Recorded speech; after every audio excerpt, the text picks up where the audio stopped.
Rich Dad's Conspiracy of the Rich, The 8 New Rules of Money. Written by Robert Kiyosaki, featuring a special introduction by the author.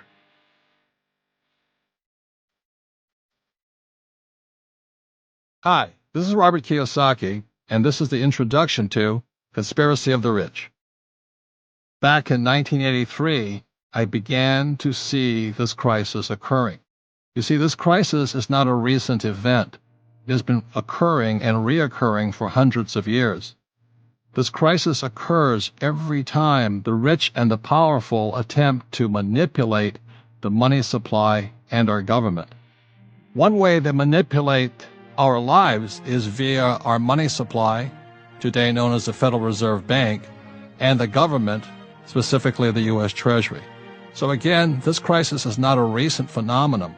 It has been going on for years. The problem is the people and organizations who caused the crisis, as well as profit from this crisis, are still in charge. In fact, they're the ones who have been asked to change this crisis. While they promise to make changes, I somehow doubt they will change. Another point before beginning, this book is about a conspiracy. Now, many people think that's something sinister and all that. I really don't hold it as sinister or something evil. I just hold it as greed and self-interest. And rather than trying to change the greedy and the self-interested, I think it's best to change myself. Because one of the best definitions of the word crisis I have ever heard is simply this: crisis is change screaming to occur. I'll say it again. Crisis is change screaming to occur. Now, the question is, are our leaders going to change, or are you and I going to change? This book is about you and I, and what are we going to do to make changes during this crisis. So again, this book is not really about the conspiracy, but this book is about financial education and educating you and I so we don't become victims of this economic crisis. And as you know, there are millions, possibly billions of people who are severely financially damaged because of this crisis. Unfortunately, our leaders think the way to solve this problem is to give people more money, either through bailouts or through welfare or stimulus plans. This goes against what I learned in Sunday school about giving people fish versus teaching people to fish. So this book, The Conspiracy of the Rich, is about teaching people to fish. This book is broken into 2 parts. One part is about the past. Why the past is important is because through history we can see the future. And what you'll see that this crisis has occurred many, many times before. This is not a new event. The only problem is the crisis before were measured in millions of dollars, then billions of dollars, and today they're measured in trillions of dollars. And the problem gets bigger simply because we let history repeat itself. And you know that old saying, insanity is doing the same thing and expecting things to change. Well, this crisis is definitely economic insanity, led by the same people that caused the crisis. So the first part of the book is about what got us into this crisis, and the second part of this book, part 2, is about what you and I can do to not be victims of this crisis. And this book is really about the 8 new rules of money. And the reason the 8 new rules of money are important is because in 1971, President Richard Nixon, without permission of Congress or the U.S. people, took the U.S. dollar off the gold standard. When he took the dollar off the gold standard, our dollar was no longer backed by gold, it was backed by debt. This means to you and I the only way the economy could expand was if you and I and big businesses got further and further into debt. So ironically, the reason this crisis gets worse is because you and I are not getting into debt. So one of the 8 new rules of money is to learn how to use debt, because if you and I don't get back into debt, we go into a depression, guaranteed, simply because in 1971, President Nixon changed the rules of money for the world. There's one other change that occurred about the same time, and that was in 1974 when the U.S. Congress created an act called ERISA, Employee Retirement Income Security Act. Now, you and I know every time the government gets in to manage our security, we're going to have less and less security. That's why it's called Social Security, and that's also going broke. So in 1974, when ERISA came in, that meant all employees and many workers had to go into what's now known as a 401k in America, or IRAs, or SEPs, or KIOs, or superannuations, as they're called in Australia, or RRSPs, as they're called in Canada. In other words, after 1974, millions of workers were forced to become investors or gamblers in the stock market. And as we know, there's no financial education in our school. So that's why we have another crisis going on, is because you have millions of people who are hoping to retire by betting their future on one of the most risky of all investments, the stock market, a subject they don't know anything about. This is absolute insanity. On top of that, the people that are giving them investment advice are not really investors, they're really salespeople.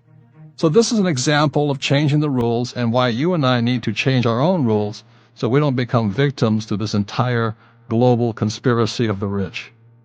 So that's an overview of what the conspiracy of the rich is about. Thank you for listening to The Conspiracy of the Rich.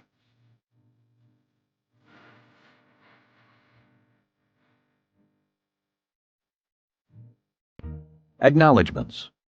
My rich dad always said business and investing are team sports. The same can be said when writing a book.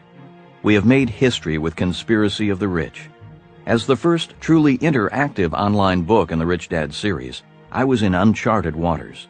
Thankfully, I have a great team, and I relied on them often. Each one of them stepped up to the plate and delivered even beyond my expectations. Above all, thank you to my beautiful bride Kim for her encouragement and support. You've been with me along every step of our financial journey, both the good and not so good. You are my partner and my reason for success. Thank you to Jake Johnson of Elevate Consulting Company, elevatecompany.net, for his help in shaping the book and my thoughts, and for helping take it from an idea to a reality. Also, thanks to my editors, Rick Wolf and Leah Tricosis at Hachette, for their tireless efforts to make this project a success, and for taking a chance. Special thanks to Rhonda Shenkirik of the Rich Dad Company and Rachel Pearson of Metaphor for their tireless efforts on the promotion of the book, and for the top-notch website that was home to it for so long. Much thanks to the Rich Dad team members who are in the trenches every day and who have persevered and stuck with Kim and me through thick and thin. You are the heartbeat of our organization. Part 1. The Conspiracy. The root of all evil. Is the love of money the root of all evil, or is the ignorance of money the root of all evil? What did you learn about money in school? Have you ever wondered why our school systems do not teach us much, if anything, about money? Is the lack of financial education in our schools simply an oversight by our educational leaders, or is it part of a larger conspiracy? Regardless, whether we are rich or poor, educated or uneducated, child or adult, retired or working, we all use money. Like it or not, money has a tremendous impact on our lives in today's world. To omit the subject of money from our educational system is cruel and unconscionable. Reader comments. If we don't wake up as a country and start taking responsibility for our own education and money matters and teach that to our children, we are in for a train wreck of catastrophic proportions. Catherine Morgan. I went to high school and junior high school in Florida and Oklahoma. I received no financial education. I was, however, forced to take woodshop and metal shop. Wayne Porter. Changing the rules of money. In 1971, President Richard Nixon changed the rules of money. Without the approval of Congress, he severed the U.S. dollar's relationship with gold. He made this unilateral decision during a quietly held two-day meeting on Minot Island in Maine, without consulting his State Department or the International Monetary System. President Nixon changed the rules because foreign countries being paid in U.S. dollars grew skeptical because the U.S. Treasury was printing more and more money to cover our debts. and they began exchanging their dollars directly for gold in earnest, depleting most of the U.S. gold reserves. The vault was being emptied because the government was importing more than it was exporting, and because of the costly Vietnam War. As our economy grew, we were also importing more and more oil. In everyday terms, America was going bankrupt. We were spending more than we earned. The United States could not pay its bills as long as our bills were to be paid in gold. By freeing the dollar from gold and making it illegal to directly exchange dollars for gold, Nixon created a way for the U.S. to print its way out of debt. In 1971, the world's rules of money were changed, and the biggest economic boom in the history of the world began. The boom continued as long as the world accepted our funny money, money backed by nothing but a promise by U.S. taxpayers to pay the bills of the United States.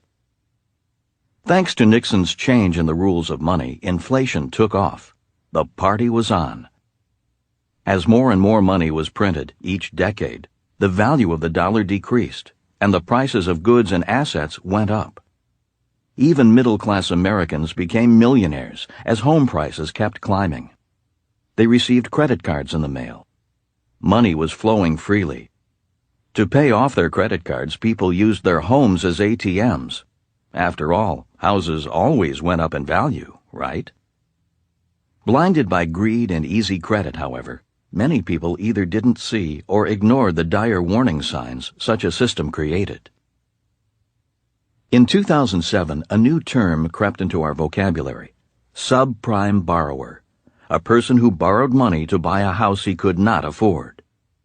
At first, people thought the problem of subprime borrowers was limited to poor, financially foolish individuals who dreamed of owning their own home. Or they thought it was limited to speculators trying to make a quick buck, flippers. Even Republican presidential candidate John McCain did not take the crisis seriously in late 2008, trying to reassure everyone by saying, "The fundamentals of our economy are strong."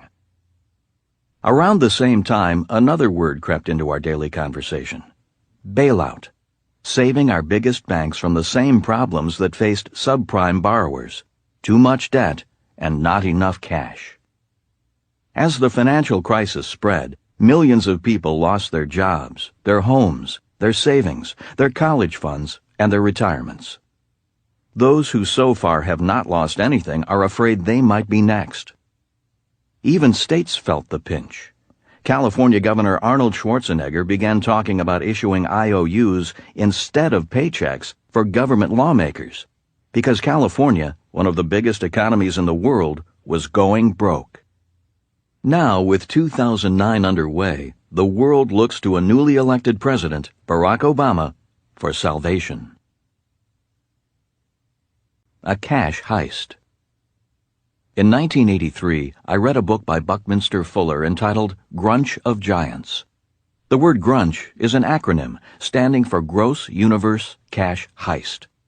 It is a book about the super rich and uber powerful, and how they have been stealing from and exploiting people for centuries. It is a book about a conspiracy of the rich. Grunch of Giants moves from kings and queens of thousands of years ago to modern times. It explains how the rich and powerful have always dominated the masses. It also explains that modern-day bank robbers do not wear masks. Rather, they wear suits and ties, sport college degrees, and rob banks from the inside, not the outside. After reading Grunch of Giants so many years ago, I could see our current financial crisis coming. I just did not know exactly when it would arrive. One reason why my investments and business ventures do well, in spite of this economic crisis, is because I read Grunch of Giants. The book gave me time to prepare for this crisis. Books about conspiracies are often written by someone from the fringe. Dr. R. Buckminster Fuller, although ahead of his time in terms of his thinking, was hardly a fringe person. He attended Harvard University, and although he didn't graduate from there, he did quite well, like another famous Harvard dropout, Bill Gates. The American Institute of Architects honors Fuller as one of the country's greatest architects and designers. He is considered to be among the most accomplished Americans in history, having a substantial number of patents to his name. He was a respected futurist, an inspiration for John Denver's lyric, "Grandfather of the Future," in his song, "What One Man Can Do." Fuller was an environmentalist before most people knew what the word meant. But most of all, he is respected because he used his genius to work for a world that benefited everyone, not just himself or the rich and powerful. I read a number of Dr. Fuller's books before reading Grunch of Giants. The problem for me was that most of his earlier books were on math and science. Those books went right over my head. But Grunch of Giants, I understood. Reading Grunch of Giants confirmed many of my unspoken suspicions regarding the way the world worked. I began to understand why we do not teach kids about money in school. I also knew why I was sent to Vietnam to fight a war we should never have fought. Simply put, war is profitable. War is often about greed, not patriotism. After 9 years in the military, 4 attending a federal military academy, and 5 as a Marine Corps pilot who served in Vietnam twice, I could only agree with Dr. Fuller. I understood, from first-hand experience, why he refers to the CIA as capitalism's invisible army. The best thing about Grunch of Giants was that it awakened the student in me. For the first time in my life, I wanted to study a subject. The subject of how the rich and powerful exploit the rest of us legally. Since 1983, I have studied and read over 50 books on this subject. In each book, I found 1 or 2 pieces of the puzzle. The book you are listening to now will put those many puzzle pieces together. Is there a conspiracy? Conspiracy theories are a dime a dozen. We have all heard them. There are conspiracy theories about who killed Presidents Lincoln and Kennedy, and about who killed Dr. Martin Luther King Jr. There are also conspiracy theories about September 11, 2001. Those theories will never die. Theories are theories. They are based on suspicions and unanswered questions. I did not write Conspiracy of the Rich to sell you another conspiracy theory. My research has convinced me that there have been many conspiracies of the rich, both in the past and the present, and there will be more conspiracies in the future. When money and power are at stake, there will always be conspiracies. Money and power will always cause people to commit corrupt acts. In 2008, for instance, Bernard Madoff was accused of running a $50 billion Ponzi scheme to defraud not only wealthy clients, but also schools, charities, and pension funds. He once held the highly respected position of head of NASDAQ. He did not need more money, yet he has allegedly been stealing it for years from very smart people and worthy organizations dependent upon competence in financial markets. Another example of the corruption of money and power is spending over $500 million to be elected the President of the United States, a job that pays only $400,000. Spending money like that on an election is not healthy for our country. So has there been a conspiracy? I believe so, in a way. But the question is, so what? What are you and I going to do about it? Most of the people who caused this latest financial crisis are dead, yet their work lives on. Arguing with dead people would be rather futile. Regardless of whether there is a conspiracy, there are certain circumstances and events that impact your life in profound and unseen ways. Let's look at financial education, for instance. I've often marveled at the lack of financial education in our modern school system. At best, our children are taught how to balance a checkbook, speculate in the stock market, save money in banks, and invest in a retirement plan for the long term. In other words, they are taught to turn their money over to the rich, who supposedly have their best interest at heart. Every time an educator brings a banker or a financial planner into their classroom, supposedly in the name of financial education, they are actually allowing the fox to enter the henhouse.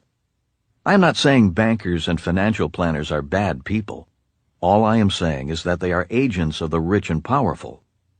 Their job is not to educate, but to recruit future customers. That is why they preach the doctrine of saving your money and investing in mutual funds. It helps the bank, not you. Again, I reiterate, this is not bad. It's good business for the bank. It is no different than Army and Marine recruiters coming on campus when I was in high school and selling students on the glory of serving our country. One of the causes of this financial crisis is that most people do not know good financial advice from bad financial advice.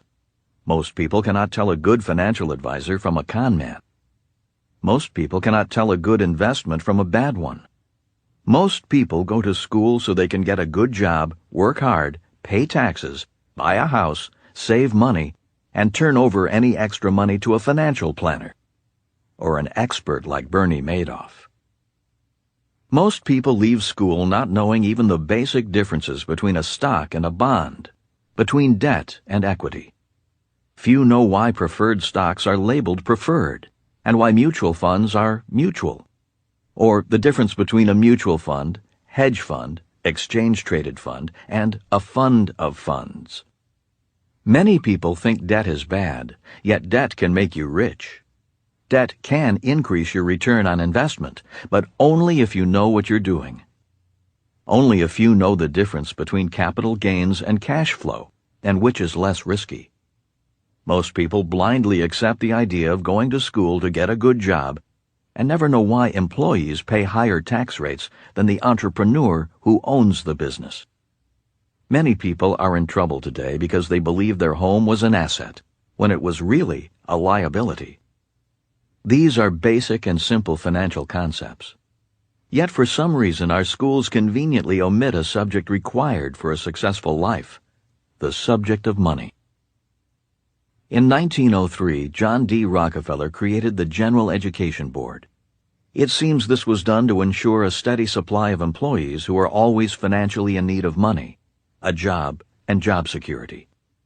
There is evidence that Rockefeller was influenced by the Prussian system of education, a system designed to produce good employees and good soldiers, people who dutifully follow orders, such as do this or be fired, or turn your money over to me for safekeeping and I'll invest it for you. Regardless of whether this was Rockefeller's intent in creating the General Education Board, the result today is that even those with a good education and a secure job are feeling financially insecure.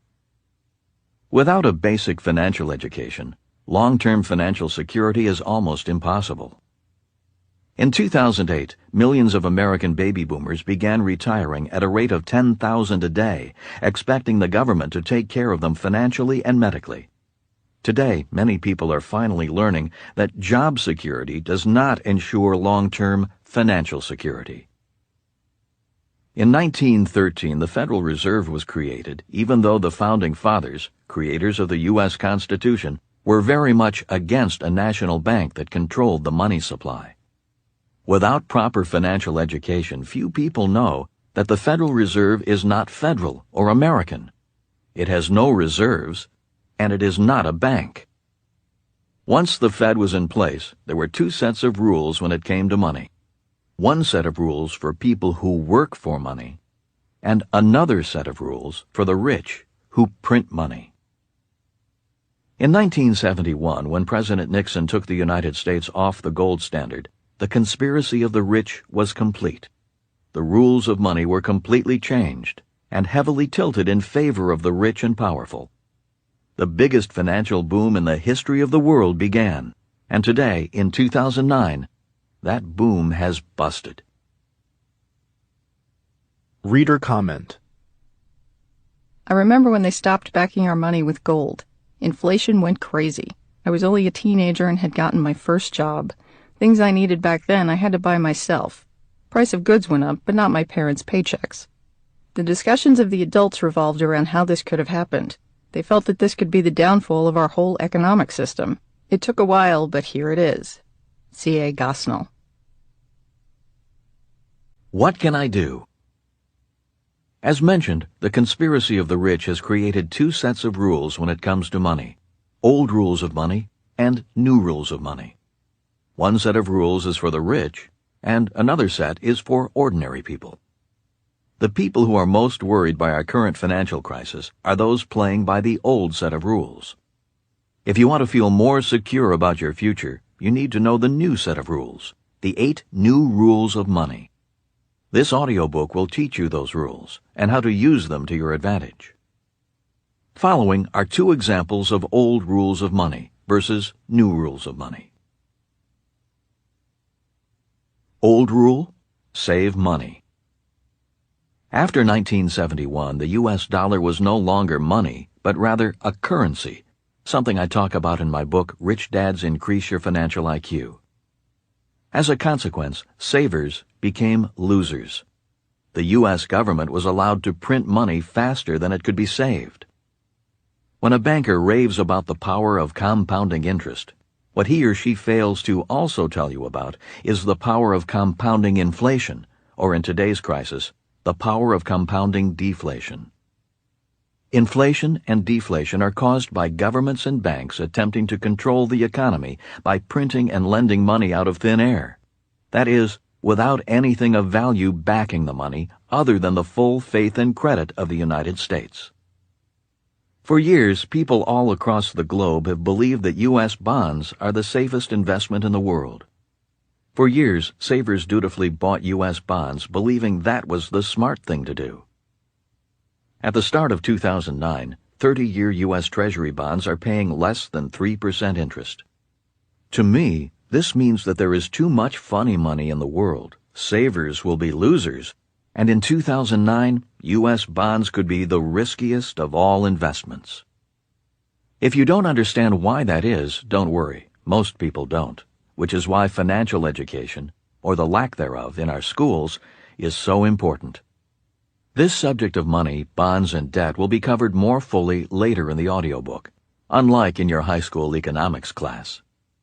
It is worth knowing, however, that what used to be the safest investments, U.S. bonds, are now the riskiest. New rule: spend, don't save. Today, most people spend a lot of time learning how to earn money. They go to school to get a high-paying job, and then they spend years working at that job to earn money. They then do their best to save it. In the new rules, it is more important that you know how to spend your money, not just earn or save it. In other words, people who spend their money wisely will always be more prosperous than those who save their money wisely. Of course, by spending, I mean invest or convert your money into long-lasting value. The rich understand that in today's economy you cannot become wealthy by sticking your money under a mattress, or even worse, in a bank. They know that the key to wealth is investing in cash-flowing assets. Today, you need to know how to spend your money on assets that retain their value, provide income, adjust for inflation, and go up in value, not down. This will be covered in more detail throughout this audiobook. Old rule: diversify. The old rule of diversification tells you to buy a number of stocks, bonds, and mutual funds. Diversification, however, did not protect investors from a 30% plunge in the stock market and losses in their mutual funds. I thought it odd that many of the so-called investment gurus, people who sang the praises of diversification, began shouting, "Sell, sell, sell," as the market fell. If diversification protected you, why sell all of a sudden at near market bottom? As Warren Buffett says, wide diversification is only required when investors do not understand what they are doing. In the end, diversification is a zero-sum game at best.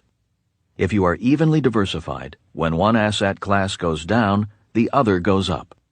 You lose money in one place and make it in another, but you don't gain any ground. You are static. Meanwhile, inflation, a topic we will also discuss in detail later in the audiobook, marches on. Rather than diversify, wise investors focus and specialize. They get to know the investment category they invest in, and how the business works better than anyone else. For example, when investing in real estate, some people specialize in raw land, and others in apartment buildings. While both are investing in real estate, they are doing so in totally different business categories. When investing in stocks, I invest in businesses that pay a steady dividend, cash flow. For example, today I am investing in businesses that operate oil pipelines. After the stock market crash of 2008, the share prices of these companies dropped, making the cash flow dividends bargains. In other words, bad markets offer great opportunities if you know what you are investing in. Smart investors understand that owning a business that adjusts to the ups and downs of the economy or investing in cash-flowing assets is much better than owning a diversified portfolio of stocks, bonds, and mutual funds, investments that crash when the market crashes. New rule: control and focus your money. Don't diversify. Take control of your money and focus your investments. During this financial crisis, I took a few hits, but my wealth remained intact. That is because my wealth is not dependent upon market values going up or down, aka capital gains. I invest almost exclusively for cash flow. For example, my cash flow decreased a little when the price of oil came down, yet my wealth is strong because I still receive a check in the mail every quarter.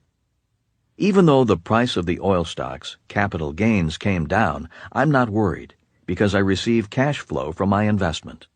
I don't have to worry about selling my stocks to realize a profit. The same is true with most of my real estate investments. I invest for cash flow in real estate, which means every month I receive checks. Passive income. The people who are hurting today are real estate investors who invested for capital gains, also known as flipping properties. In other words, since most people invested for capital gains, counting on the price of their stock investments or their home to go up in price, they are in trouble today. When I was a boy, my rich dad would play the game of Monopoly over and over again with his son and me. By playing the game, I learned the difference between cash flow and capital gains. For example, if I owned a property with one green house on it, I got paid $10 a month in rent. If I had 3 houses on the same property, I received $50 a month in rent. And the ultimate goal was to have one red hotel on the same property. To win at the game of Monopoly, you had to invest for cash flow, not capital gains. Knowing the difference between cash flow and capital gains at the age of 9 was one of the most important lessons my rich dad taught me. In other words, financial education can be as simple as a fun game and can provide financial security for generations, even during a financial crisis. Today, I do not need job security because I have financial security. The difference between financial security and financial panic can be as simple as knowing the difference between capital gains and cash flow. The problem is that investing for cash flow requires a higher degree of financial intelligence than investing for capital gains. Being smarter about investing for cash flow will be covered in greater detail later in this audiobook. But for now, just remember this.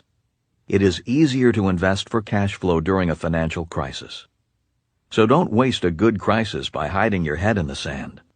The longer this crisis lasts, the richer some people will become. I want you to be one of them. Today, one of the new rules is to focus your mind and money rather than to diversify. It pays to focus on cash flow rather than capital gains because the more you know how to control cash flow, the more your capital gains increase, and so does your financial security. You might even become rich. It's basic financial education taught in the game of Monopoly and my educational game Cash Flow, which has been called Monopoly on steroids. These 2 new rules, learn to spend rather than save, and focus rather than diversify, are just 2 of the 8 new rules that will be covered in this audiobook, and they will be covered in more detail in future chapters. The point of Conspiracy of the Rich is to open your eyes to the power you have to control your financial future if you have the proper financial education. Our educational system has failed millions of people, even the educated. There is evidence that our financial system has conspired against you and others. But that is ancient history. Today, you control your future, and now is the time to educate yourself, to teach yourself the new rules of money. By doing so, you take control of your destiny and hold the key to playing the game of money according to its new rules. Reader comment. I think most people who are reading your books are looking for some sort of magic pill solution, because that is the mindset of society in America today, with their instant gratification desires. And I think you do a good job of letting people know that this is not a magic pill book. When you discuss the new rules of money, what you say is excellent in reshaping people's minds and how they should think. A.P. Cordove. My promise to you. After President Nixon changed the rules of money in 1971, the subject of money became very confusing. The subject of money does not make sense to most honest people. In fact, the more honest and hard-working you are, the less sense the new rules will make. For example, the new rules allow the rich to print their own money. If you did that, you would be sent to jail for counterfeiting.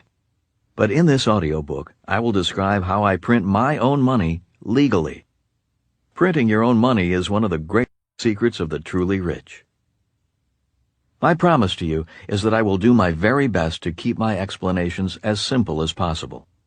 I will do my best to use everyday language to explain complex financial jargon.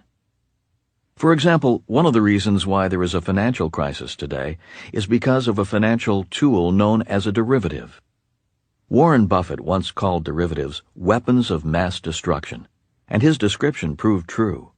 Derivatives are bringing down the biggest banks in the world. The problem is that very few people know what derivatives are. To keep things very simple, I explain derivatives by using the example of an orange and orange juice. Orange juice is a derivative of an orange, just like gasoline is a derivative of oil, or an egg is a derivative of a chicken. It's that simple. If you buy a house, a mortgage is a derivative of you and the house you buy. One of the reasons we are in this financial crisis is because the bankers of the world began creating derivatives out of derivatives out of derivatives. Some of these new derivatives had exotic names, such as collateralized debt obligations, or high-yield corporate bonds, aka junk bonds, and credit default swaps. In this audiobook, I will do my best to define these words by using everyday language. Remember, one of the objectives of the financial industry is to keep people confused. Multi-layered derivatives border on legal fraud of the highest order.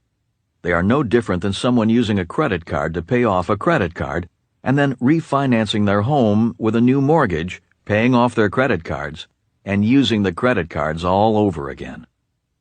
That's why Warren Buffett called derivatives weapons of mass destruction. Multi-layered derivatives are destroying the world's banking system, just as credit cards and home equity loans are destroying many families. Credit cards, money, collateralized debt obligations, junk bonds, and mortgages. They're all derivatives, just going by different names. In 2007, when the house of derivatives began coming down, the richest people in the world began screaming bailout. A bailout is used when the rich want the taxpayers to pay for their mistakes or their fraud. My research has found that a bailout is an integral part of the conspiracy of the rich. One of the reasons I believe my book Rich Dad, Poor Dad is the best-selling personal finance book of all time is because I kept financial jargon simple. I will do my best to do the same in this audiobook. A wise man once said, "Simplicity is genius." To keep things simple, I will not go into excessive detail or complex explanations. I will use real-life stories rather than technical explanations to make my point. If you want more detail, I will list a number of books that explain subjects covered here in greater depth. For example, Dr. Fuller's book, Grunch of Giants, might be a good book to read. Simplicity is important because there are many people who profit from the subject of money being kept complex and confusing. It's easier to take your money if you're confused. So I ask again, is the love of money the root of all evil? I say no. I believe it is more evil to keep people in the dark, ignorant about the subject of money. Evil occurs when people are ignorant of how money works, and financial ignorance is an essential component of the conspiracy of the rich. Reader comments. I went to Wharton and am embarrassed to say that nothing in my course of study explained wealth creation this clearly. Everyone should read Conspiracy of the Rich and all of Robert's books starting in high school. R. Romatowski. Robert, I would say yes, the love of money is the root of all evil, for the same reason you say no. The evil of keeping the masses in ignorance about money is just a derivative of the evil love of money. L. Starcher.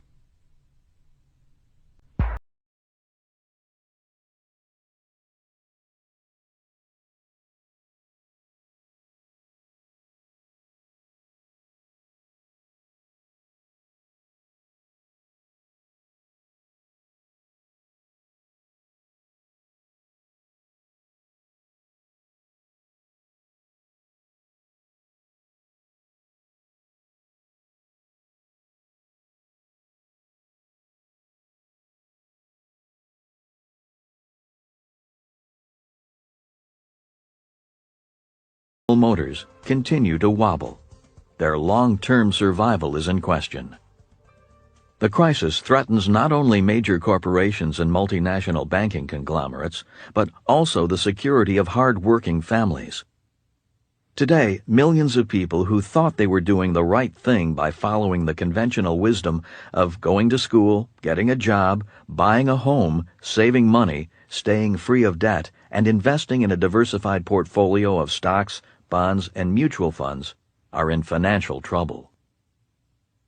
In talking with people around the country, I find that they are concerned and scared, and a number of people are suffering personal depressions after losing their jobs, homes, savings, kids' college savings, and retirement funds.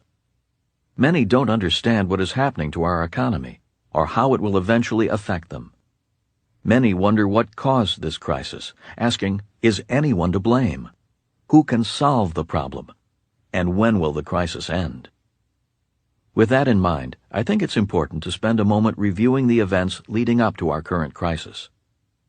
The following is a brief and by no means comprehensive timeline, highlighting some of the major global economic events that have led us to the precarious financial state we find ourselves in today.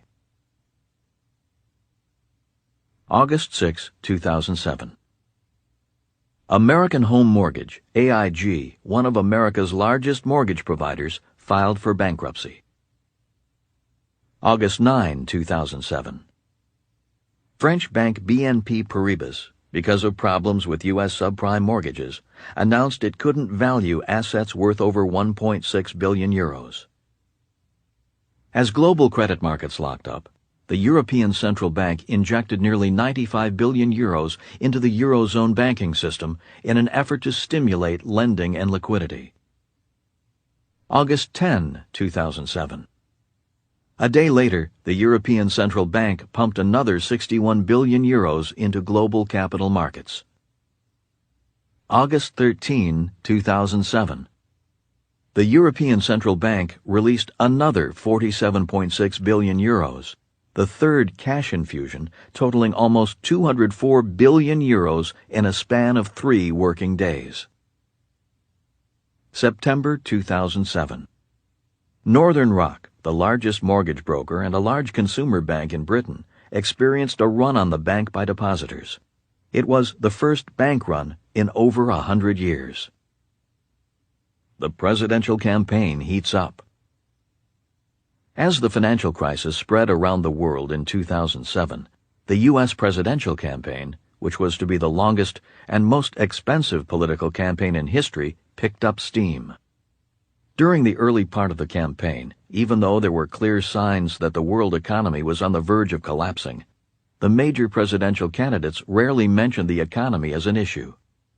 Rather, the hot campaign topics were the war in Iraq, gay marriage, abortion, and immigration. When the candidates did discuss the economy, they did so dismissively. This was no more apparent than when presidential candidate John McCain later famously remarked in late 2008, "The fundamentals of our economy are strong," as the Dow dropped a record 504 points that day. In the face of all the evidence of a mounting major financial crisis, where was our president? Where were our leading presidential candidates and financial leaders? Why were the media darlings of the financial world not warning investors to get out? Why were financial experts still encouraging investors to invest for the long term? Why were our political and financial leaders not sounding the warning call about this financial storm? Why didn't they at least have the wisdom to stand up and say, "It's the economy, stupid"? To quote a famous song, they were blinded by the light. On the surface, everything seemed fine, as evidenced by the next event in our timeline. October 9, 2007. The Dow Jones Industrial Average closed at a historic high of 14,164. A year later. September 2008. President Bush and the U.S. Treasury asked for $700 billion in bailout money to save the economy, over a year after the European Central Bank had already infused 204 billion euros into the economy in August 2007, and almost a year after the Dow hit its all-time high. Toxic financial derivatives resulted in the collapse of Bear Stearns and Lehman Brothers, and the nationalization of Fannie Mae, Freddie Mac, and one of the world's largest insurers, AIG.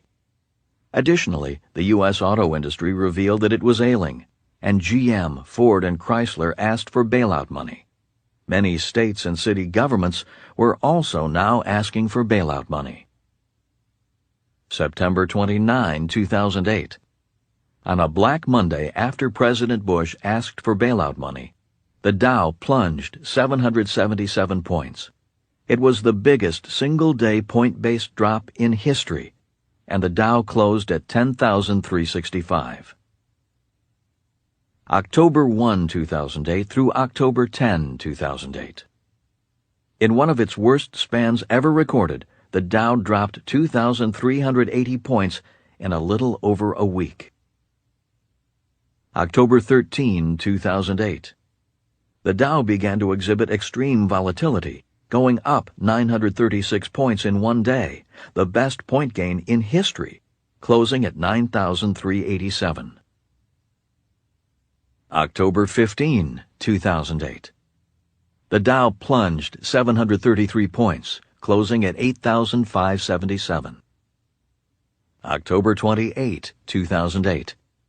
The Dow gained 889 points, the second best point gain in history, closing at 9,065. November 4, 2008. Barack Obama was elected President of the United States with the campaign slogan, "Change we can believe in." He will take over a government that has by now committed $7.8 trillion in various forms to salvage the economy. December 2008. It was reported that Americans lost 584,000 jobs in November, the biggest posted loss since December 1974.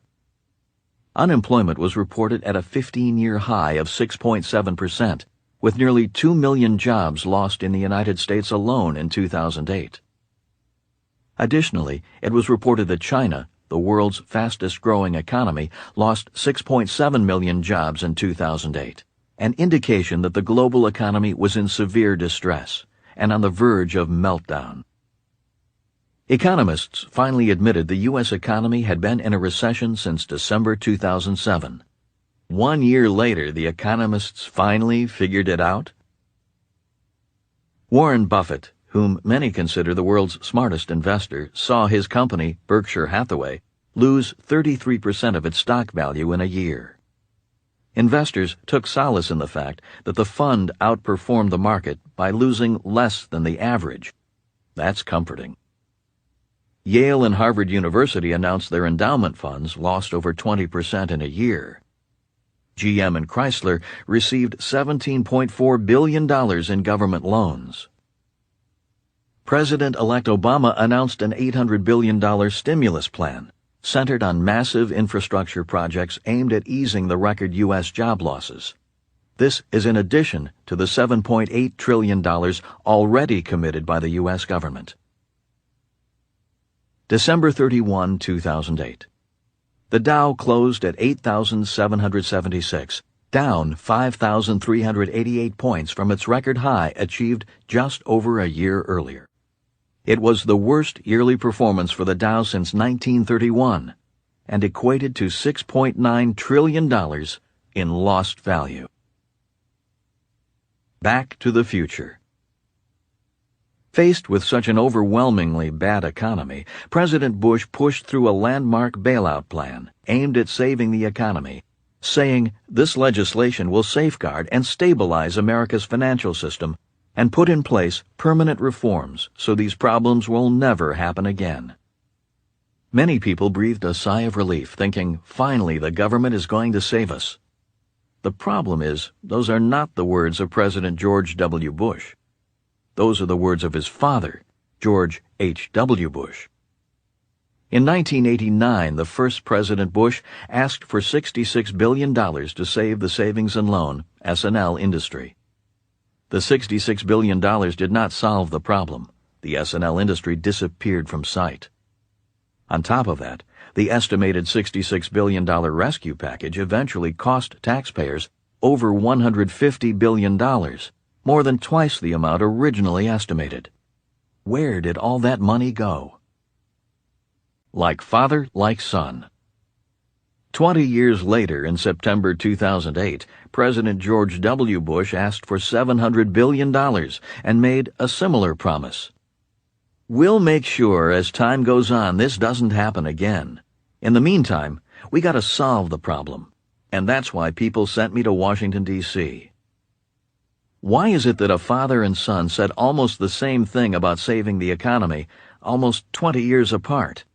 Why was the first President Bush's promise to fix the system broken? All the President's Men. The main campaign slogan of President Barack Obama was, "Change we can believe in." Given that slogan, we must ask a question. Why did President Obama hire many of the same people who worked in the Clinton administration? That doesn't seem like change. It seems like status quo. During the election, why did Obama consult Robert Rubin, who just recently resigned as head of Citigroup, a company on the verge of its own collapse, and that has received some $45 billion in bailout funds, for advice on the economy? Why did he appoint Larry Summers to be director of the White House National Economic Council, and Timothy Geithner, former head of the Federal Reserve Bank of New York, to be his Secretary of the Treasury? All of these men were members of the Clinton economic team and played a part in the repeal of the Glass-Steagall Act of 1933, an act that forbade banks from selling investments. Banks selling investments in the form of derivatives is a big reason why we are in this mess today. In overly simple terms, the purpose of the Glass-Steagall Act of 1933, crafted during the last Depression, was to separate savings banks, which had access to Federal Reserve funds, from investment banks, which did not. Clinton, Rubin, Summers, and Geithner succeeded in repealing Glass-Steagall in order to legitimize the formation of Citigroup, the biggest financial supermarket in U.S. history. Many people do not know this, but at the time of its formation, Citigroup was in violation of the Glass-Steagall Act. The following is a comment Kenneth Gunther, CEO of Independent Community Bankers of America, the Small Bankers of America, made to PBS in 2003 about the formation of Citigroup. Who do they think they are? Other people, firms cannot act like this. Citicorp and Travelers were so big that they were able to pull this off. They were able to pull off the largest financial conglomeration, the largest financial coming together of banking, insurance, and securities, when legislation was still on the books saying this was illegal. And they pulled this off with the blessings of the President of the United States, President Clinton, the Chairman of the Federal Reserve System, Alan Greenspan, and the Secretary of the Treasury, Robert Rubin. And then, when it's all over, what happens? The Secretary of the Treasury becomes the Vice Chairman of the emerging Citigroup. The most telling line is the last one.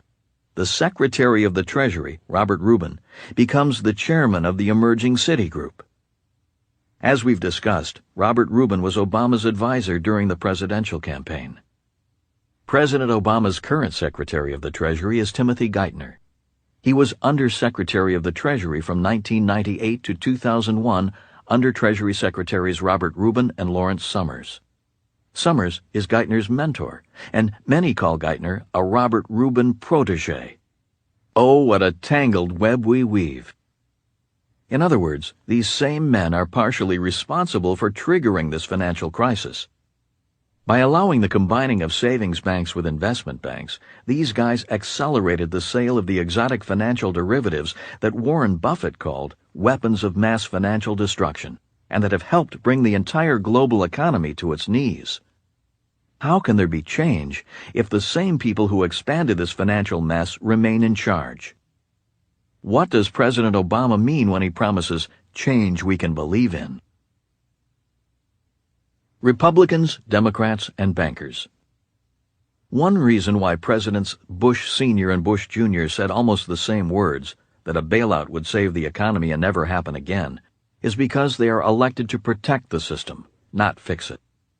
Could one reason why President Obama has hired virtually the same financial team from the Clinton administration be because he is interested in protecting the same system? A system designed to make the rich get even richer? Only time will tell. Although President Obama is proud of the fact that he did not accept campaign money from lobbyists, the truth remains that his financial team is full of insiders who helped usher in the crisis they are now charged with fixing. The only candidate who consistently mentioned the economy and the growing financial crisis during the early part of the 2008 presidential campaign was Representative Ron Paul of Texas, a true maverick Republican. Writing for Forbes.com on March 4, 2008, he stated, "Unless we embrace fundamental reforms, we will be caught in a financial storm that will humble this great country as no foreign enemy ever could." Unfortunately, not enough voters cared to listen. Reader comments. I voted for Obama because I believe he is a sincere and compassionate leader. And, no matter how intelligent he may be, or anyone working with him, you, Robert, have taught me to see that financial education in this country is scarce. I worry that the folks in charge simply do not have a very high financial IQ. Virtual Deb. It seems that President Obama and his team are focused more on short-term tactical band-aids rather than long-term strategic goals. To date, all the actions taken by the new administration have been to plug the holes in the dike and shore it up a bit. There seems to be no attention to determining the underlying root cause and changing the foundation flaws that led to the current financial crisis. E. Grannon. The roots of the crisis. It is said that Meyer Amschel Rothschild, founder of one of the most powerful banking families of Europe, once observed, "Give me control of the nation's money supply, and I care not who makes the laws." To understand today's financial crisis, it is important to understand the relationship between the U.S. government, the Federal Reserve System, and some of the most powerful people in the world. In 1913, the creation of the Federal Reserve System granted the very rich of the world the power to control the money supply of the United States, and fulfilled the spirit of Rothschild sentiments. Many people don't know or understand that the Federal Reserve System is not a government institution or a bank, nor does it have any reserves. Rather, it is a banking cartel run by some of the most powerful men in the financial world. The creation of the Fed was basically a license to print money. Another reason the Federal Reserve System was created was to protect the biggest banks from failing by providing liquidity to those banks when they were in financial trouble, which protected the wealth of the rich, not of the taxpayers. We see this in action even to this day. In 2008, when President Bush authorized $700 billion in bailout money, Secretary of the Treasury Henry Paulson, formerly of Goldman Sachs, in conjunction with the Federal Reserve, immediately handed out billions of dollars in TARP, Troubled Asset Relief Program money, to the biggest banks in the country, his friends, no questions asked. The reality of the situation is that the TARP bailout money went straight from our pockets, taxpayers' pockets, into the pockets of the banks and corporations that helped create our financial mess in the first place. We were told the money was given to the banks with a mandate to lend it out, but our government was either unable or unwilling to enforce that mandate, or both. In mid-December 2008, when USA Today asked banks what they were doing with the bailout money, J.P. Morgan Chase, a bank that received $25 billion in taxpayer money, replied, "We have not disclosed that to the public. We're declining to." Morgan Stanley, a bank that received $10 billion, replied, "We are going to decline to comment on your story." The Bank of New York Mellon responded, "We're choosing not to disclose that." The bank bailout money was really just a rich friend bailout, employed to cover those friends' mistakes and obvious fraud, not to save the economy. The proof is in the pudding. As the Wall Street Journal reported on January 26, 2009 in an article entitled "Lending Drops at Big U.S. Banks," 10 of the 13 big beneficiaries of the Treasury Department's Troubled Asset Relief Program, or TARP, saw their outstanding loan balances decline by a total of about $46 billion. This is even as they scooped up $148 billion in taxpayer TARP funds intended to stimulate lending. If President Obama really wants to make changes in Washington, he needs to change this cozy relationship between the Federal Reserve System, the U.S. government, and the rich and powerful. And maybe he will. But by putting President Clinton's financial team in his administration, it does not seem likely. It seems he will do as the past presidents since Woodrow Wilson have done: protect the system, not change it. Reader comments. I must say that reading your first chapter has opened my eyes. I am only 23 years old and never fully understood what the Federal Reserve System was or what it did for our country. I have to say that it does not shock me.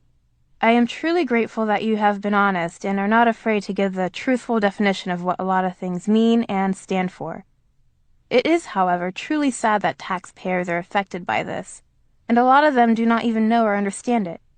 Jacqueline. We hear the media speak of the Fed as if it is some mystical behemoth, when in reality it is not what the general public thinks that it is. I had no clue that this was not a government or bank institution. It really worries me that this entity has almost limitless power with the lack of true oversight. The question becomes, how do they rise to such a prominent position? K. Thompson 5. By some estimates, the combined worldwide losses in commodities, stocks, bonds, and real estate are greater than $60 trillion. So far, the world's banks and governments have put up nearly $10 trillion in efforts to fix the problem. What about the other $50 trillion? Who will cover those losses? Where did that money go? Who will bail us out, the people who really lost money and now must pay for our own losses and the losses of the rich via bailout money paid for with our tax dollars? The year 2013 will mark the 100th anniversary of the Federal Reserve System. For nearly 100 years, the Fed has pulled off the biggest cash heist in the world. This cash heist is a bank robbery where the robbers do not wear masks, but rather business suits with American flag pins in the jacket lapels. It is a robbery where the rich take from the poor via our banks and our government. While a student sitting in Dr. Buckminster Fuller's class in 1981, I was disturbed to hear him say, "The primary purpose for government is to be a vehicle for the rich to get their hands into our pockets." Although I did not like what he was saying, because I only wanted to think great things about my country and its leaders, deep down inside of me, and based on my own experiences, I knew there was some truth in what he was saying. Until that time, I had my own secret doubts about government. As a child, I often wondered why the subject of money was not taught in school. As a Marine pilot in Vietnam, I wondered why we were fighting the war. I also witnessed my dad resign his position as superintendent of education to run for lieutenant governor of the state of Hawaii because he was very deeply disturbed by the corruption he found in government. An honest man, my dad could not stomach what he witnessed after he became a high-ranking government official, a member of the governor's staff. So although Dr. Fuller's words were not words I wanted to hear, because I do love my country and do not like criticizing it, his words were disturbing enough to become my wake-up call. In the early 1980s, my study began, and my eyes were open to facts that many powerful people do not want us to see. How does this affect me? In the big picture of personal finance, there are three financial forces that cause most people to work hard and yet struggle financially. They are, number one, taxes. Number 2, debt. Number 3, inflation. Take a moment and reflect briefly on how much these three forces affect you personally. For example, how much do you pay in taxes? Not only do we pay income tax, but also sales taxes, gasoline taxes, real estate taxes, and so forth. More important, to whom do our tax dollars go and for what causes? Next, how much does the interest on debt cost you? For example, how much does interest on debt cost you on mortgage payments, car payments, credit cards, and college loans? And then, take a moment to think about how much inflation has affected your life. You may recall that not too long ago, people began flipping houses because prices were going up so rapidly. During that same period, the prices of gasoline, a college education, food, clothing, and more were climbing steadily. But incomes weren't. Many people did not save because it was smarter to spend today rather than pay more tomorrow. That was inflation in action. It is important to understand that these forces of taxes, debt, and inflation are kept alive by the Federal Reserve System's license to print money. Prior to the Federal Reserve, Americans paid very little in taxes. There was neither national debt nor much personal debt, and there was very little inflation. Here is a brief and simple explanation of the relationship between the Fed and these three forces. Number 1, taxes. America was relatively tax-free in its early days.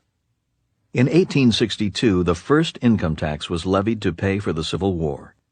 In 1895, the U.S. Supreme Court ruled that an income tax was unconstitutional.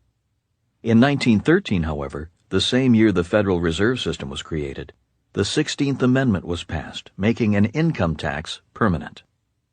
The reason for the reinstatement of the income tax was to capitalize the U.S. Treasury and Federal Reserve. Now the rich could put their hands in our pockets via taxes permanently. Number 2, debt. The Federal Reserve System gave politicians the power to borrow money rather than raise taxes. Debt, however, is a double-edged sword that results in either higher taxes or inflation. The U.S. government creates money rather than raising taxes by selling U.S. bonds, IOUs from the taxpayers of the country that eventually have to be paid for with higher taxes, or by printing more money, which creates inflation. Number 3, inflation. This is caused by the Federal Reserve and the U.S. Treasury borrowing money or printing money to pay the government's bills. That's why inflation is often called the silent tax. Inflation makes the rich richer, but it makes the cost of living more expensive for the poor and the middle class. This is because those who print money receive the most benefit. They can purchase the goods and services they desire with the new money before it dilutes the existing money pool. They reap all of the benefits and none of the consequences. All the while, the poor and the middle class watch as their buck gets stretched thinner and thinner.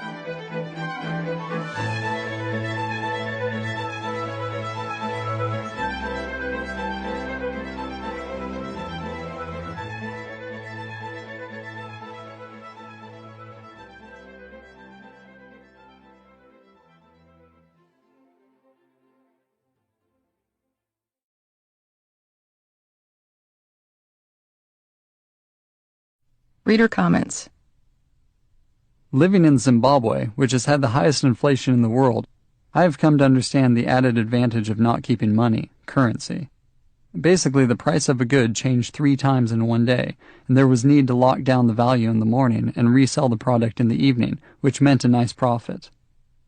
Dr. Taffy. I think the most evil of the three is inflation. It affects the poor and the middle class equally. The middle class pay more taxes than the poor, but everyone pays equally through inflation. Cami 12. The beginning of the end. I started this chapter with an important date, August 6, 2007. That was the day that American Home Mortgage, one of America's largest mortgage providers, filed for bankruptcy. The reason this date is important is because it marked the point where debt had gone too far.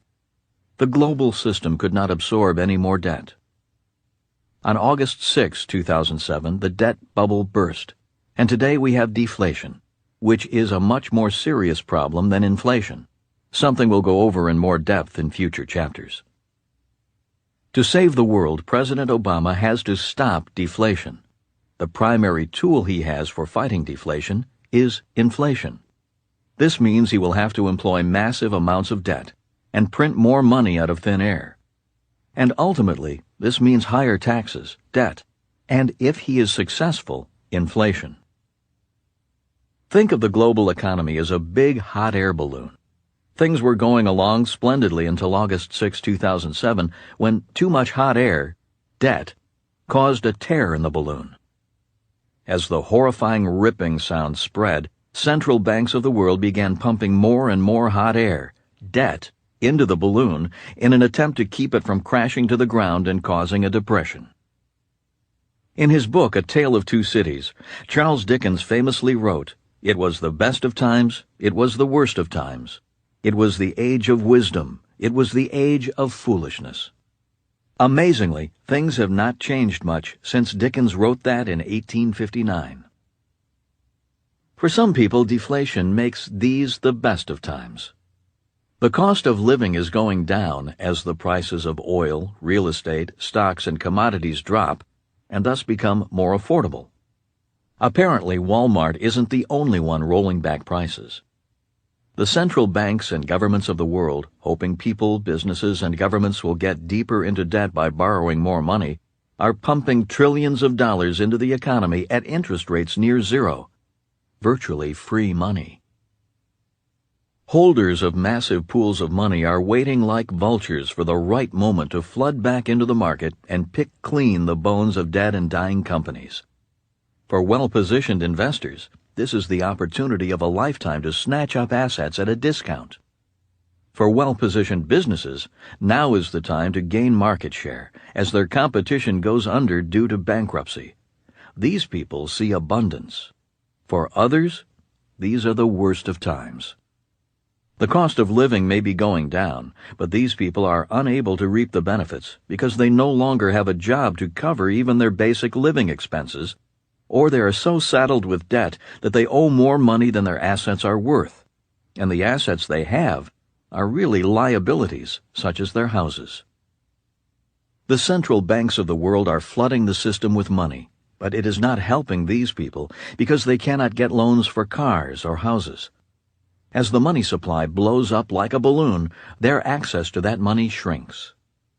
These people do not see the opportunity of a lifetime. They do not have pools of money waiting for the right deal. They see scarcity and feel fear. Many wonder if they will lose their jobs, homes, savings, and retirement if they haven't already. The difference between those who find it to be the best of times and those who find it to be the worst of times is simply knowledge and financial IQ. The great failure of our education system is that it does not teach people about how money really works. And what it does teach is antiquated and obsolete, the old rules of money. They teach you how to balance a checkbook, but they don't teach you how to grow a balance sheet, or even read one for that matter. They teach you to save your money, but they don't teach you about inflation and how it steals your wealth. They teach you how to write a check, but they don't teach you the difference between assets and liabilities. One wonders if the system is intentionally designed to keep you in the dark. In today's world, you can be an academic genius, but still be a financial imbecile. This goes against the conventional wisdom, especially when we equate people who have high-paying jobs, like attorneys or doctors, with being financially and academically smart because they make a lot of money. But as we've seen, making lots of money doesn't mean you are financially intelligent, especially when you spend and invest that money unwisely or turn your money over to people who do not care if you make or lose money. Always remember there is a big difference between job security and financial security, and true financial security requires a sound financial education based on the realities of the real world of money. That is why I was not surprised when our economic crisis spread wider than just the mortgage defaults of subprime borrowers.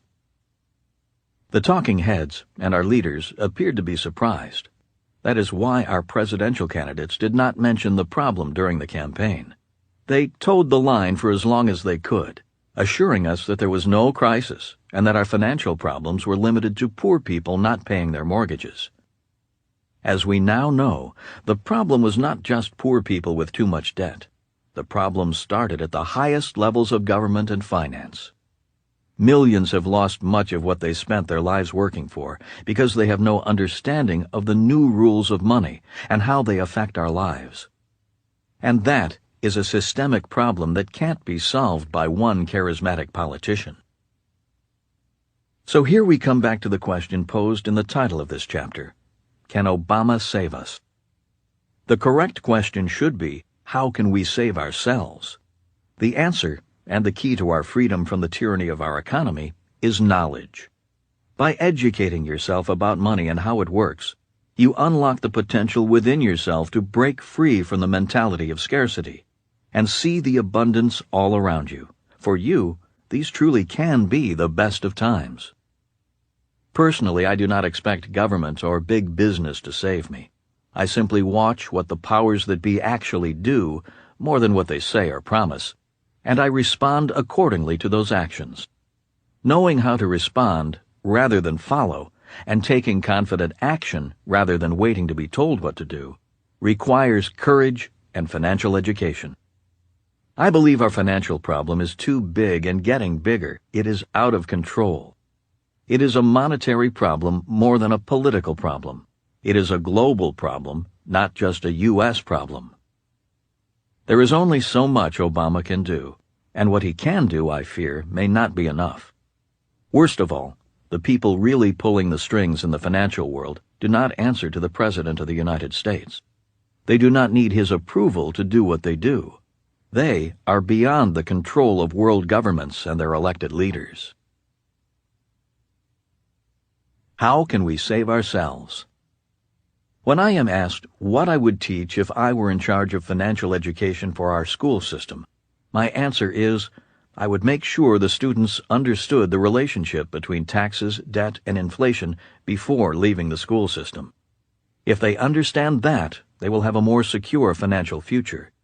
They would be able to make better financial decisions for themselves, rather than expect the government or so-called financial experts to save them. Reader comment. Because of things that I learned through financial education, I have known for a long time that my 401k was not the great investment it was touted to be, and today I'm better for having that knowledge. I'm reminded of something else Robert said, which is, it's not silver, gold, or real estate that make you rich. It's what you know about silver, gold, or real estate that makes you rich. D.A. Fire Breather. Ultimately, this audiobook is about the relationships between taxes, debt, and inflation.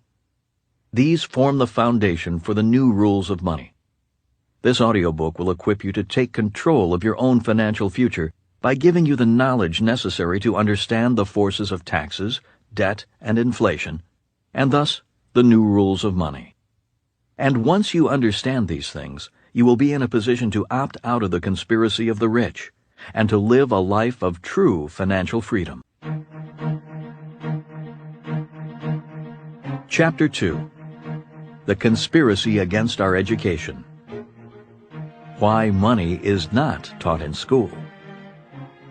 Here is a quote from G. Edward Griffin in The Creature from Jekyll Island on Rockefeller's General Education Board, founded in 1903.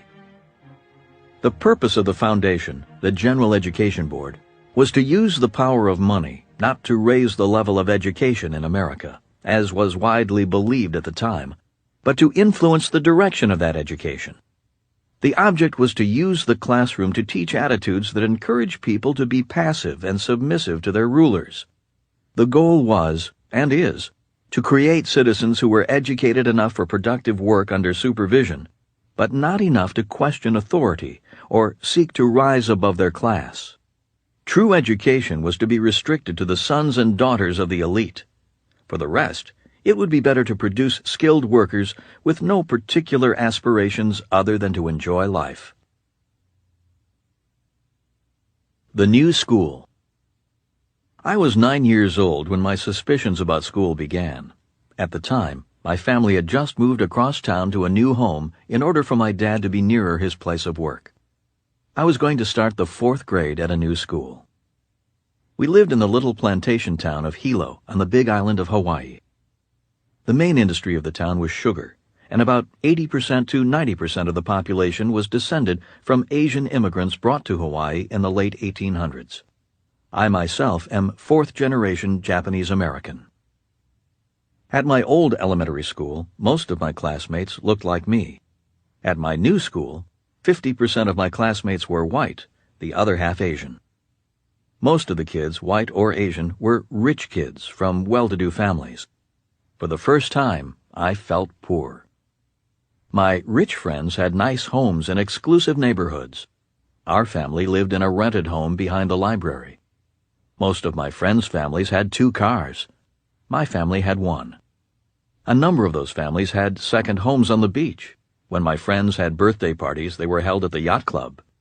My birthday parties were at a public beach.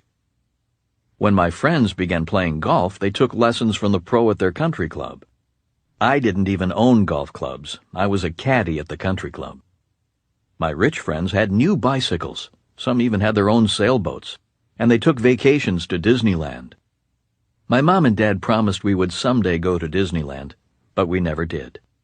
We had fun taking day trips to the local national parks to watch volcanoes erupt. It was at my new school that I met my rich dad's son. At the time, he and I were in the bottom 10% of the class economically, and occasionally academically. We became best friends because we were the poorest kids in the class and stuck together. The hope of education. In the 1880s, my ancestors first began emigrating to Hawaii from Japan. They were sent off to work in the fields of the sugar and pineapple plantations. Initially, their dream was to work the fields, save money, and return to Japan as rich people. My relatives worked very hard on the plantations, but the pay was low. On top of that, the owners of the plantations took money from the workers' paychecks to pay the rent for the houses that the plantation provided.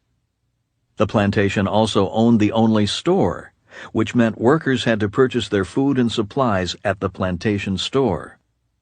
At the end of the month, there was very little money left in their paychecks after rent and store charges were taken out.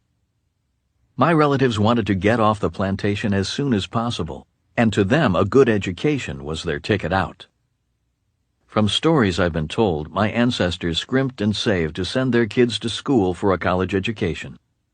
The lack of a college education meant you were stuck on the plantation. By the 2nd generation, most of my relatives were off the plantation. Today, my family boasts several generations of college graduates, most with at least a bachelor's degree, many with master's degrees, and a number with PhDs. I am on the low end of my family's academic poll. I only have a bachelor's of science degree, a BS degree. The school across the street. Changing schools at the age of 9 was a significant event in my life because of the new school's location. Directly across the street from my new school, Riverside School, was Hilo Union School. Hilo Union School was the school for the kids whose parents worked for the plantations, many of whom belonged to the labor union. Riverside School, on the other hand, was for the kids whose parents owned the plantations. In the 4th grade, I began attending Riverside School with the kids of plantation owners. In the 1950s, while walking to Riverside School, I would look across the street at Hilo Union School and see a school not segregated by race, but by money. This is when my suspicion of school and the educational process began. I knew something was wrong, but I did not know what. If our home wasn't on the same side of the street as Riverside School, I might have gone to Hilo Union School instead. From grade 4 through grade 6, I went to school with the kids who were the descendants of the plantation owners, the people and system my relatives wanted to escape from. All through elementary school, I grew up with these kids in school, played sports with them, and went to their homes. Once elementary school was over, many of these friends were sent off to boarding schools. I went on to the public junior high school farther up the street. There, I joined the kids from across the street, the kids from Hilo Union School. and I grew more aware of the differences between kids raised in rich families and those raised in poor and middle-class families. My dad was highly educated and the head of the educational system in Hawaii. Not only did he make it off the plantation, but he was also very successful as a government employee. Although my dad went to school, had advanced degrees, and had a good job that paid well, as a family we were still financially poor, at least compared to the families of my rich friends. Every time I went to my rich friends' homes, I knew something was missing, but I did not know what. At the age of 9, I began to wonder why going to school did not make my mom and dad rich. The plantations. My relatives worked and scrimped to save for a good education so that their kids could get off the sugar plantation. I saw the relationship between Riverside School and Hilo Union School, and I experienced having rich friends who are descendants of plantation owners and having friends who were descendants of plantation laborers. In elementary school, the basic education is the same, yet something is missing even today. My relatives wanted their kids to get off the plantation. The problem was, and is, that in school we never learned how to own the plantation. So many of us go on to work for the new plantation, the big corporations of the world, the military, or the government. We go to school to get a good job. We are taught to work for the rich, shop at the stores of the rich, borrow money from the banks of the rich, invest in the businesses of the rich via mutual funds and our retirement plans, but not how to be rich. Many people do not like hearing they are taught by our school system to be caught in the web of the conspiracy of the rich. People do not like to hear that the rich have manipulated our system of education. Hijacking the education system. One of the greatest sins of our current educational system is that it does not teach you about money. Rather, it teaches you how to be a good employee and to know your station in life. Some would say this is by design. For instance, in his book, The Creature from Jekyll Island, Griffin quotes from the first occasional paper of the General Education Board, entitled The Country's School of Tomorrow, written by Frederick Gates. In our dream we have limitless resources, and the people yield themselves with perfect docility to our molding hands.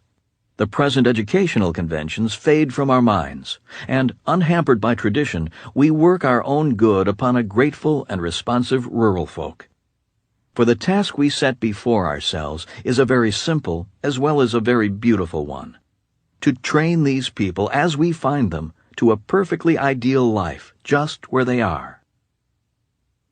Keep in mind that the General Education Board was founded in 1903 by the Rockefeller Foundation, one of the most powerful and wealthiest foundations of its time.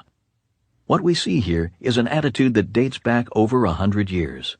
One of the elite rich of the United States and even the world seemingly orchestrating education curriculum to meet their needs, and not necessarily the needs of the student. This is important today because although these attitudes are over a century old, they have not gone away, and they are the driving force behind your education, my education, and the education of your children. And they are the driving force behind the suppression of financial education even today.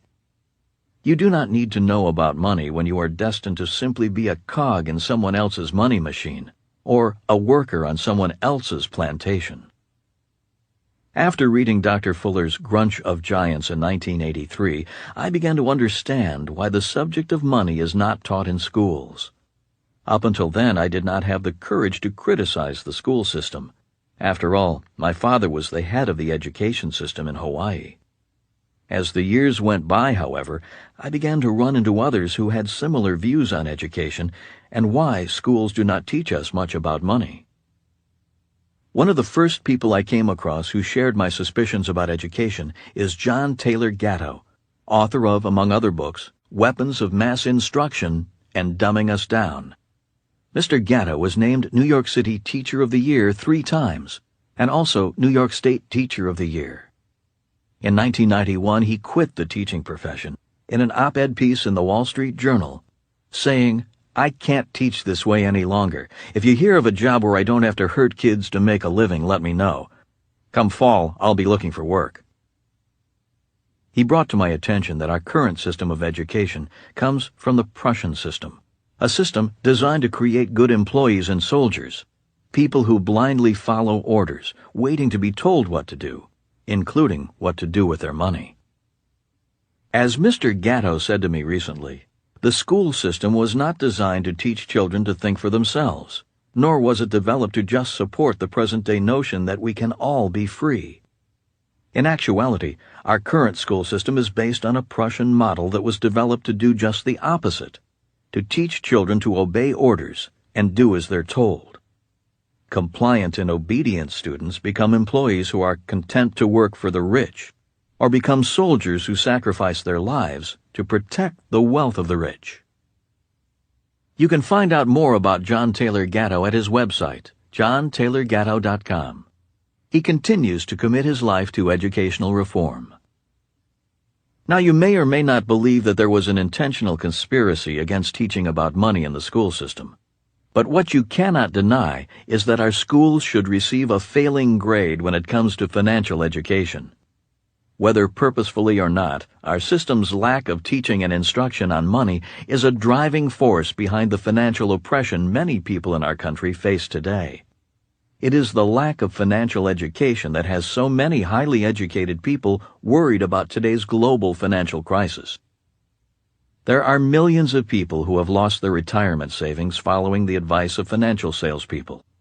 Too many people's eyes glaze over when they're forced to talk about their finances. Reader comment. I agree with what you're saying, Robert. I taught primary school children for 30 years before I resigned. I was frustrated by the education system.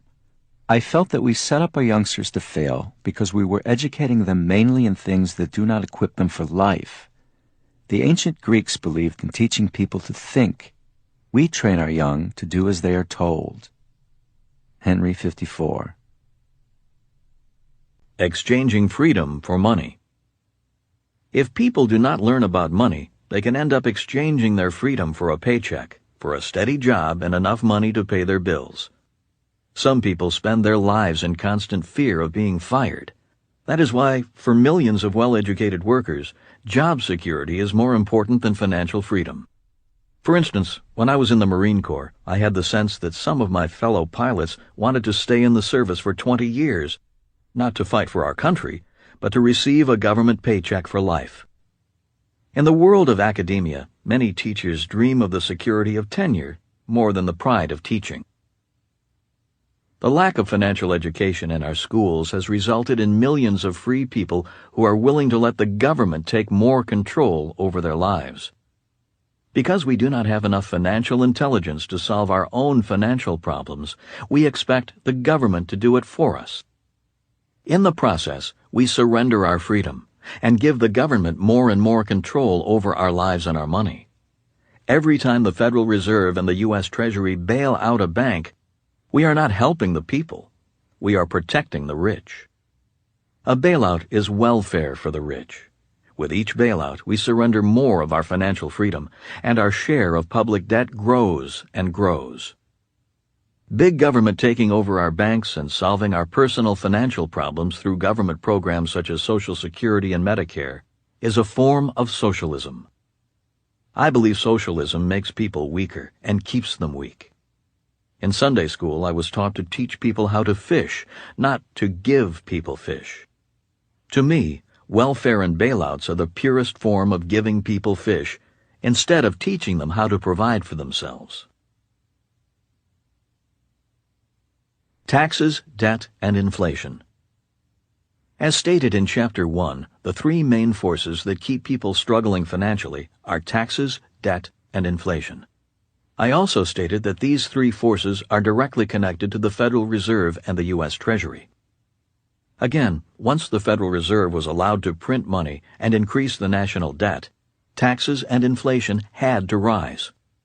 Saying it another way, weakening people financially via taxes, debt, and inflation allows for a government's greater consolidation of power. When people are struggling financially, they are more willing to have the government save them, unwittingly exchanging their personal freedom for financial salvation. In 2009, the percentage of Americans who own their homes is dropping. Mortgage foreclosures are at all-time highs. The number of middle-class families is dropping. Savings accounts are smaller if they exist at all. Family debt is greater. The number of people officially below the poverty line is rising. The number of people who are working beyond the age of 65 is increasing. Bankruptcy is going through the roof. And many Americans do not have enough money to retire. But this is not just a U.S. phenomenon. This is a worldwide personal financial crisis. The conspiracy of the rich affects every nation and all people of the world. Regardless of whether you subscribe to a conspiracy, the facts remain that today the world is in the biggest financial crisis in history, and people are looking for the government to save them. And regardless of whether you subscribe to a conspiracy, the fact remains that most people leave school without much knowledge about money, taxes, debt, inflation, and how these financial forces affect their lives. Who took my money?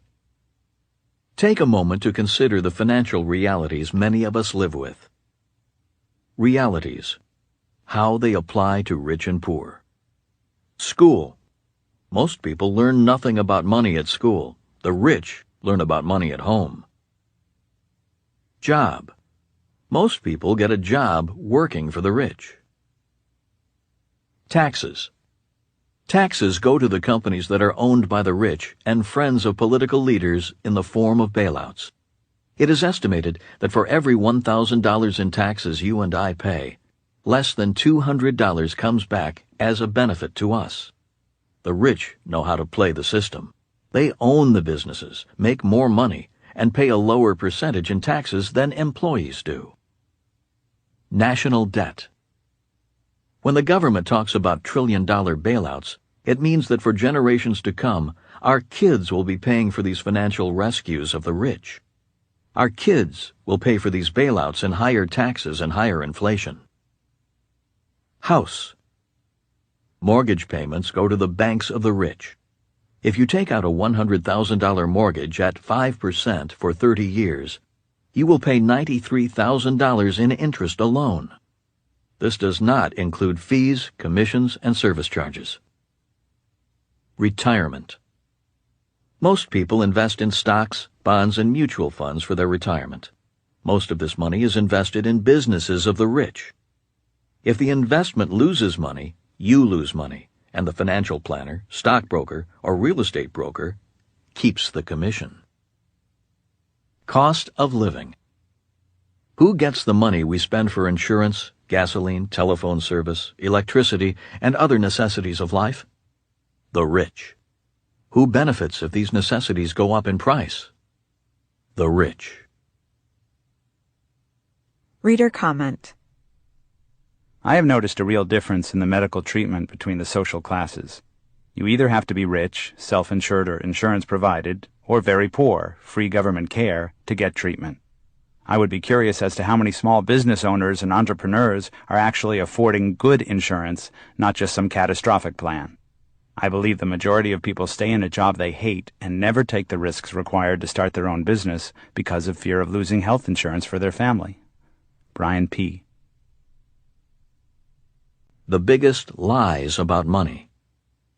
My poor dad was a great man, an educated, hard-working, honest-to-a-fault teacher and public servant. Yet, when it came to money, he was a liar. When he talked about work, teaching, and life, he often said statements like, "I'm not interested in money," or "I'm not doing it for the money," or "Money is not that important." Every time I heard him make such statements, I would shake my head. To me, these were lies. One day I asked him, "If you're not interested in money, why do you accept a paycheck? Why do you often say, 'I'm not paid what I'm worth'? Why do you look forward to a pay raise?" He had no reply. Like my dad, many people are uncomfortable with the subject of money. Many people lie or live in denial about the importance of money in their life. It is often said, never discuss sex, money, religion, or politics. These subjects are too volatile and primal in nature. That is why most people talk about the weather, sports, what is on TV, or the latest diet fad. These things are superficial. We can live with or without them. We cannot live without money. Many people subscribe to the saying we discussed in the introduction of this audiobook: the love of money is the root of all evil. What they fail to recognize is that in the context of that saying, money itself is not the root of all evil. Many people believe that money has the power to corrupt, and it can.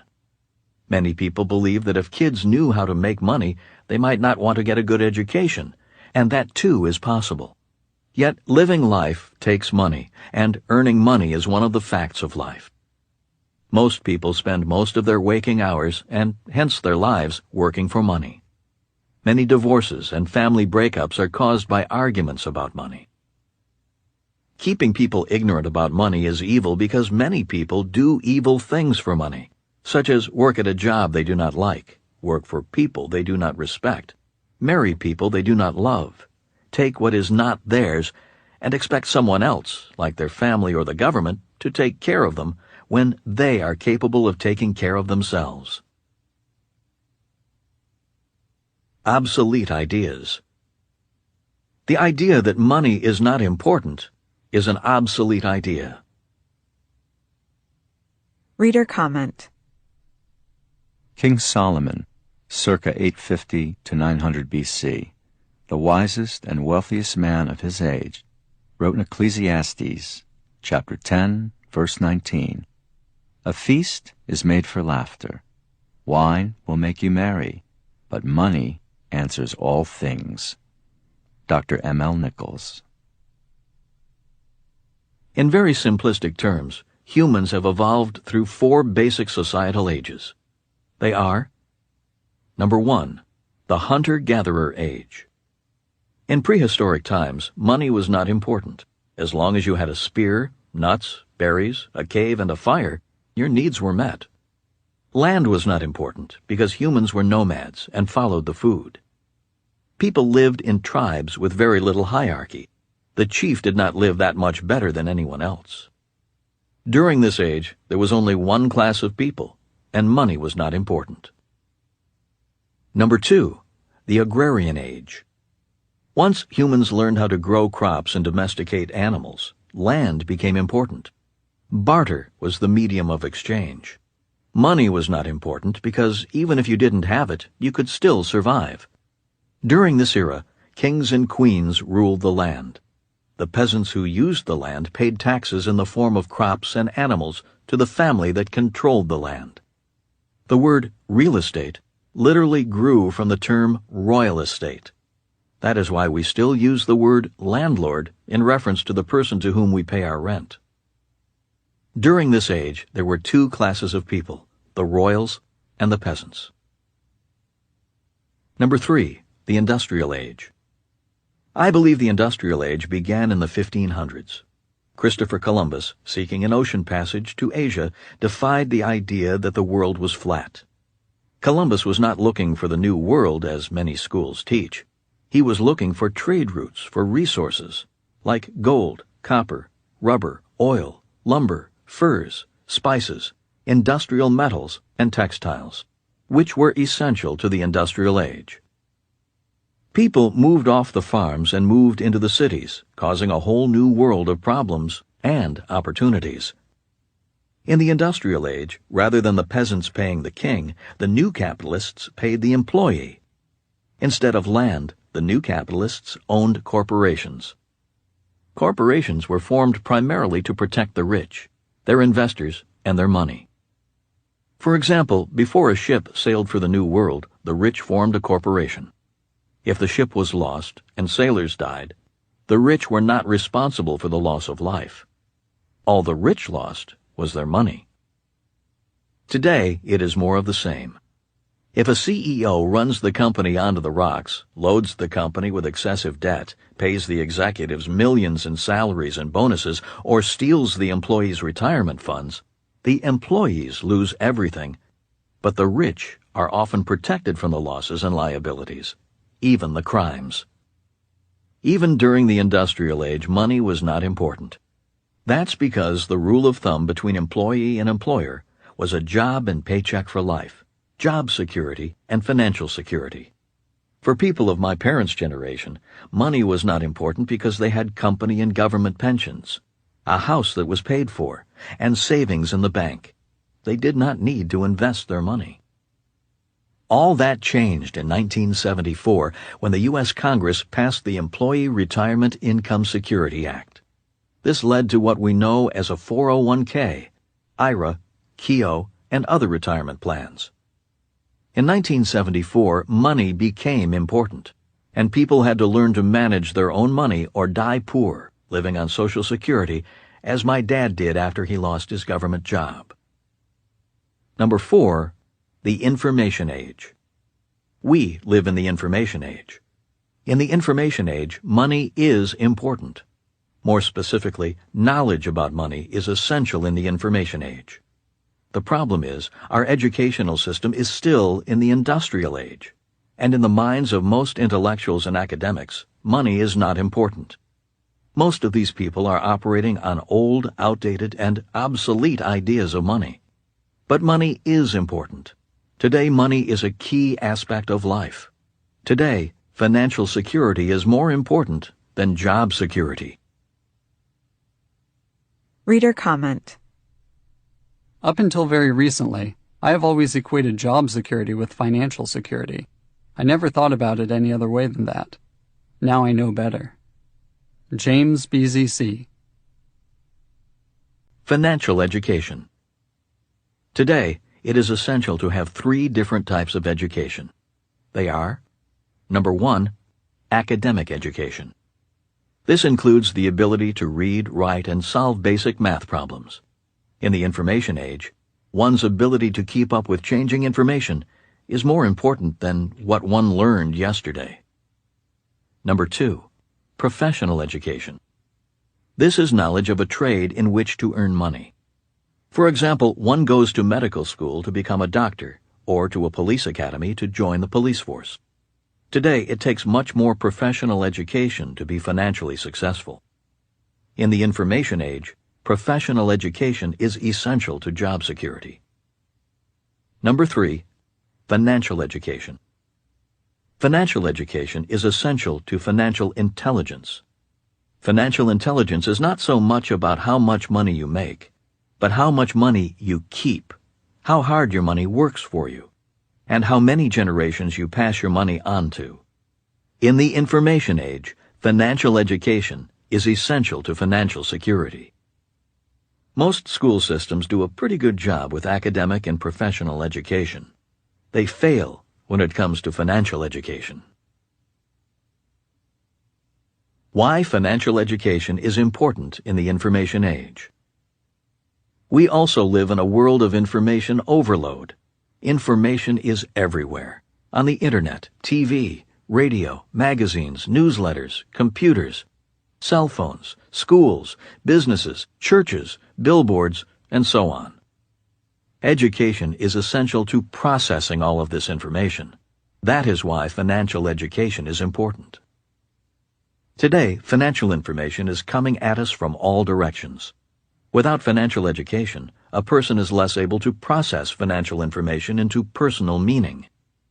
For example, when someone says a stock has a PE of 6, or that a piece of real estate has a cap rate of 7%, what does that mean to you? Or when a financial planner says the stock market goes up an average of 8% a year, what does that make you think? Maybe you ask, is that information true? And is 8% a year a good or bad return? Again, without education, a person cannot translate information into personal meaning. Information without education is limited in value. This audiobook is dedicated to adding to your financial education by teaching you the new rules of money and how the new rules affect your life whether you realize it or not.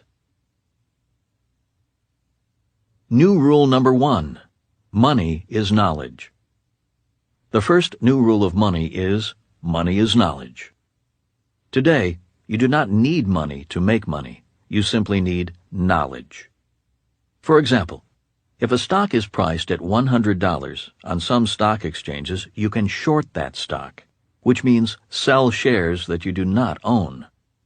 For instance, let's say I borrow 1,000 shares valued at $100 from the exchange, sell them, and put $100,000 in my account.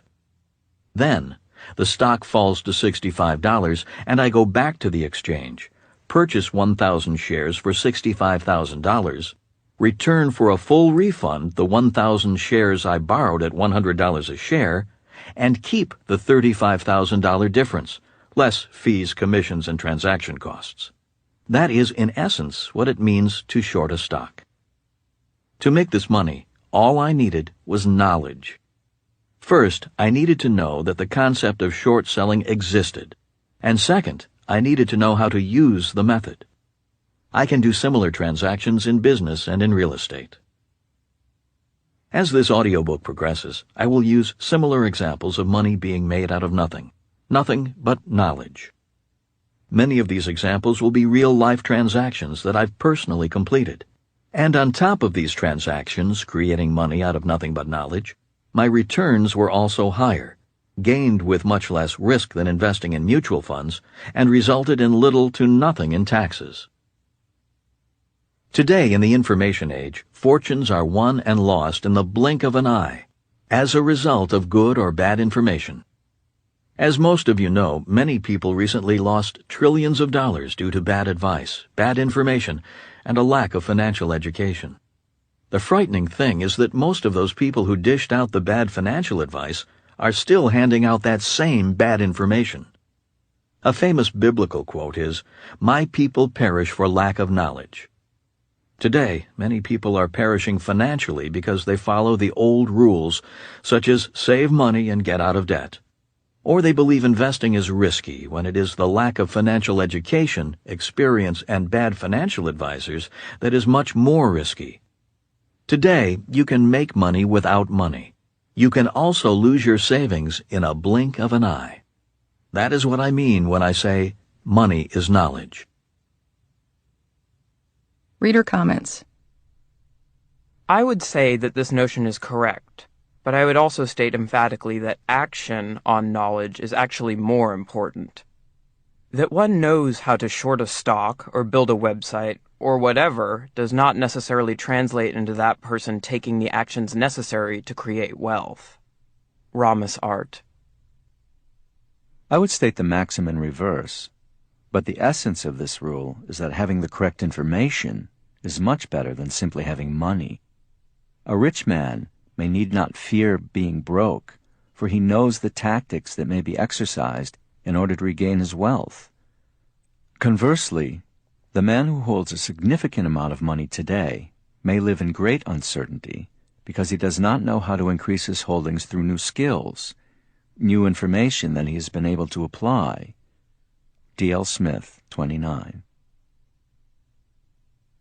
In conclusion, it is bad enough that our schools do not teach students much, if anything, about money. But today, in 2009, many of the rich are fighting President Obama's economic stimulus plans to spend more on improving education. Only time will tell as to whether Obama's stimulus plan will work. But regardless, I do think spending more on education is vital to developing a strong economy, country, and free world. I am an advocate for education. In Asian culture, the most respected profession is the teacher. Yet in Western culture, teachers are the lowest paid of educated professionals. I believe that if we valued education like we say we do, we would pay our teachers more money and build better, safer schools in bad neighborhoods. To me, it is a crime that in America, our real estate taxes determine the quality of education a child receives. In other words, schools in poor neighborhoods receive less tax money than schools in rich neighborhoods. Talk about a conspiracy of the rich. I also believe that if we truly valued education, we would teach people financial literacy, because we would recognize that money is a central and important aspect of our existence. So while many so-called advocates of education deride my ideas, I simply ask, why continue advocating a system that is designed to create cogs instead of free thinkers, and a system designed to suppress financial knowledge rather than create financially literate people who can prosper in a capitalist system? Whether you believe as I do that there is a conspiracy in education, the fact remains that a sound education, one that includes financial education, is more important today than ever before. When I was a kid, if one of my classmates did not do well in school, he or she still could get a high-paying job working for the sugar plantation or a factory. Today, as factories close and jobs move overseas, a child who does poorly in school will probably do poorly in life. This is why the world needs better schools, safer schools, better paid teachers, and more financial education. In the information age, we are overloaded with data. Education gives us the power to translate that information into meaning we can use to make our lives better. Give us the power to solve our own financial problems rather than expect the government to solve our problems for us. Stop the bailouts and all the handouts. It is time to put an end to the conspiracy of the rich. It is time to teach us how to fish. Chapter 3. The Conspiracy Against Our Money. The bank never goes broke. The bank never goes broke. If the bank runs out of money, it may issue as much more as may be needed by merely writing on any ordinary piece of paper. Rules from the game of Monopoly. The day the dollar died. On August 15, 1971, the U.S. dollar died. On that day, without authorization from Congress, President Nixon severed the relationship between the U.S. dollar and gold, and the dollar became monopoly money. After that, the biggest economic boom in history began. Today, in 2009, as the global economy collapses, central bankers of the world are creating trillions of dollars, yen, pesos, euros, and pounds by following monopoly's rules for bankers. The problem is that monopoly is just a game. Applying monopoly's rules in real life is a recipe for the destruction of society as we know it. As the noted English economist John Maynard Keynes once said, "There is no subtler, no surer means of overturning the existing basis of society than to debauch the currency." The process engages all the hidden forces of economic law on the side of destruction, and it does it in a manner which not one man in a million is able to diagnose. Today, our economy is sick because the runaway printing presses of the Federal Reserve are flooding our monetary system with funny money that debauches our existing currency, and no one is able to diagnose the problem, just as Keynes warned so many years ago. Reader comments. Monopoly money. John Kenneth Galbraith once famously said, "The process by which banks create money is so simple that the mind is repelled." Hellspark. I never knew that rule existed in Monopoly. Scary how true to life it is. The examples I think of are bank loans and credit cards. A. Joy Flower. Money from nothing. One reason why people ignored the advice of Keynes, Nixon's 1971 change, and others on the destruction of money, is because debauching the currency suddenly made people feel rich. Credit cards came in the mail, and shopping became the national sport. Many in the middle class became pseudo-millionaires, as their homes seemed to magically increase in value. They came to believe their retirement would be financed by profits in the stock market. People took out home equity loans to pay for family vacations.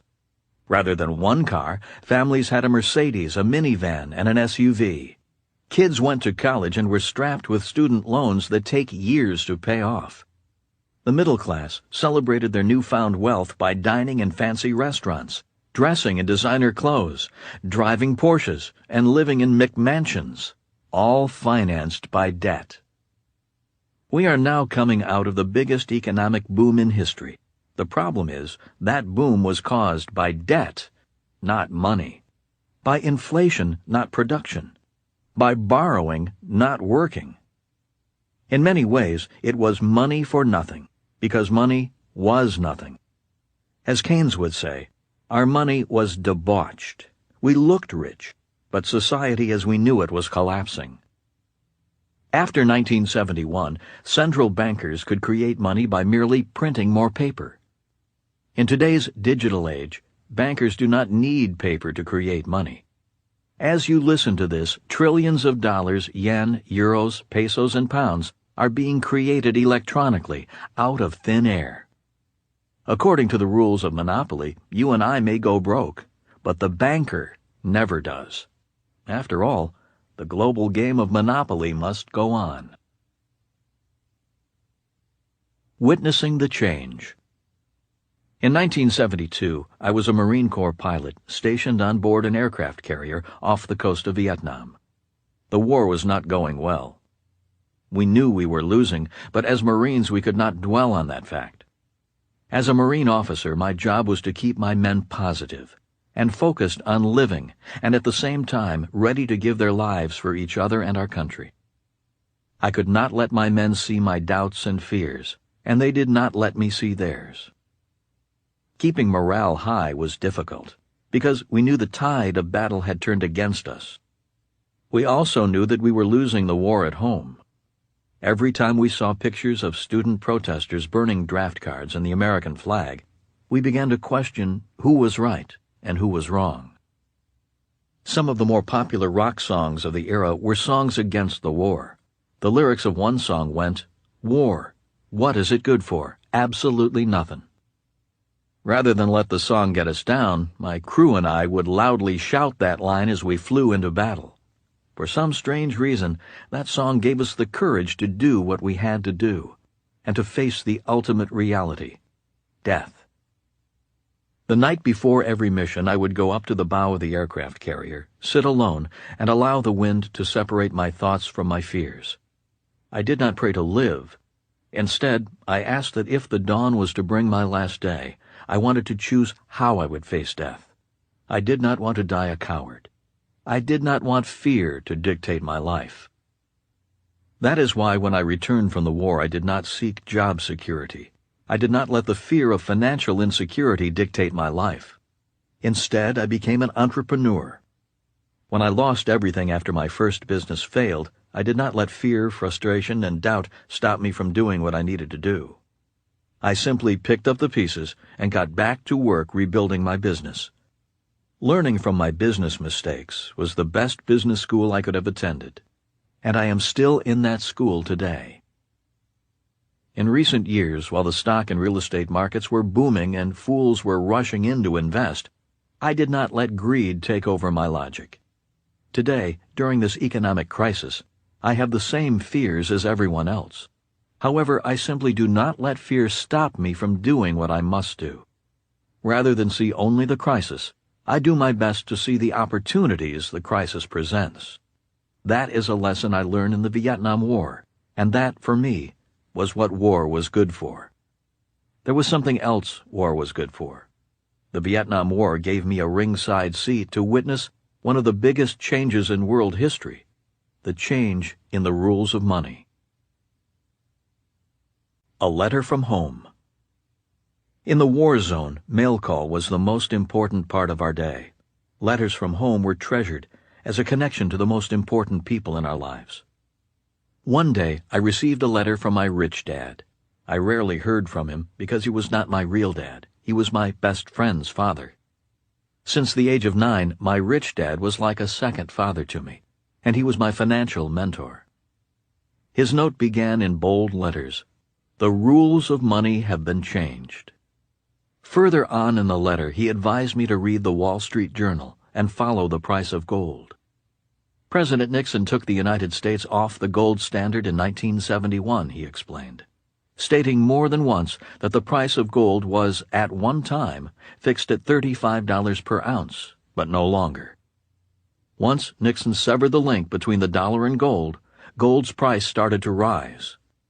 By the time I read his letter, gold was fluctuating from $70 to $80 an ounce. At the time, I had no idea what he was so excited about. When I was a kid, my rich dad rarely talked about gold, except to say that it backed our money. What that meant, and its significance, went over my young head. Yet, just by the tone in his letter I received that day in Vietnam, I knew he was excited about the change Nixon made. His message was simply this: with our dollars separated from gold, the rich were about to play games with money like the world had never seen before. He explained, as the price of gold goes up and down relative to the dollar, there will be the biggest booms and busts the world has ever seen. With gold separated from the dollar, we are entering a period of extreme financial instability. Inflation will go through the roof. The rich will get very rich, and others will be wiped out. He closed his letter with, the dollar is now officially monopoly money, and the rules of monopoly are now the world's new rules of money. Again, I did not fully understand his message at the time, but now that I am older and wiser, I believe he was saying that this was his time to become very rich. This was the opportunity of his lifetime, and he was right. My rich dad became very rich while the economy boomed. My poor dad clung to job security and missed the biggest boom in history. Finally, reading the rules. A few days later, I went to the officers' lounge, found a well-worn game of Monopoly, and took up a game with a group of pilots.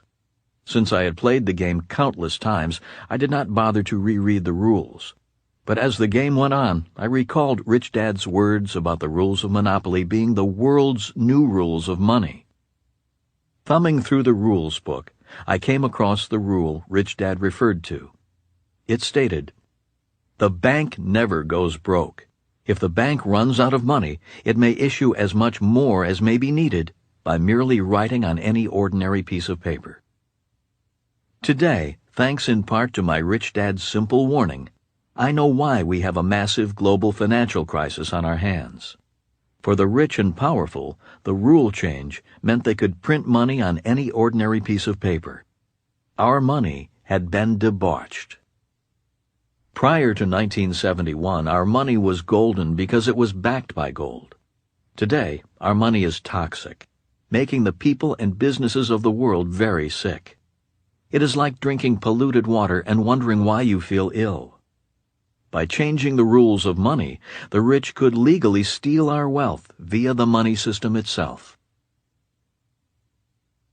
Real-life education begins. In 1972, I followed my rich dad's advice and read the Wall Street Journal religiously, looking for articles about gold.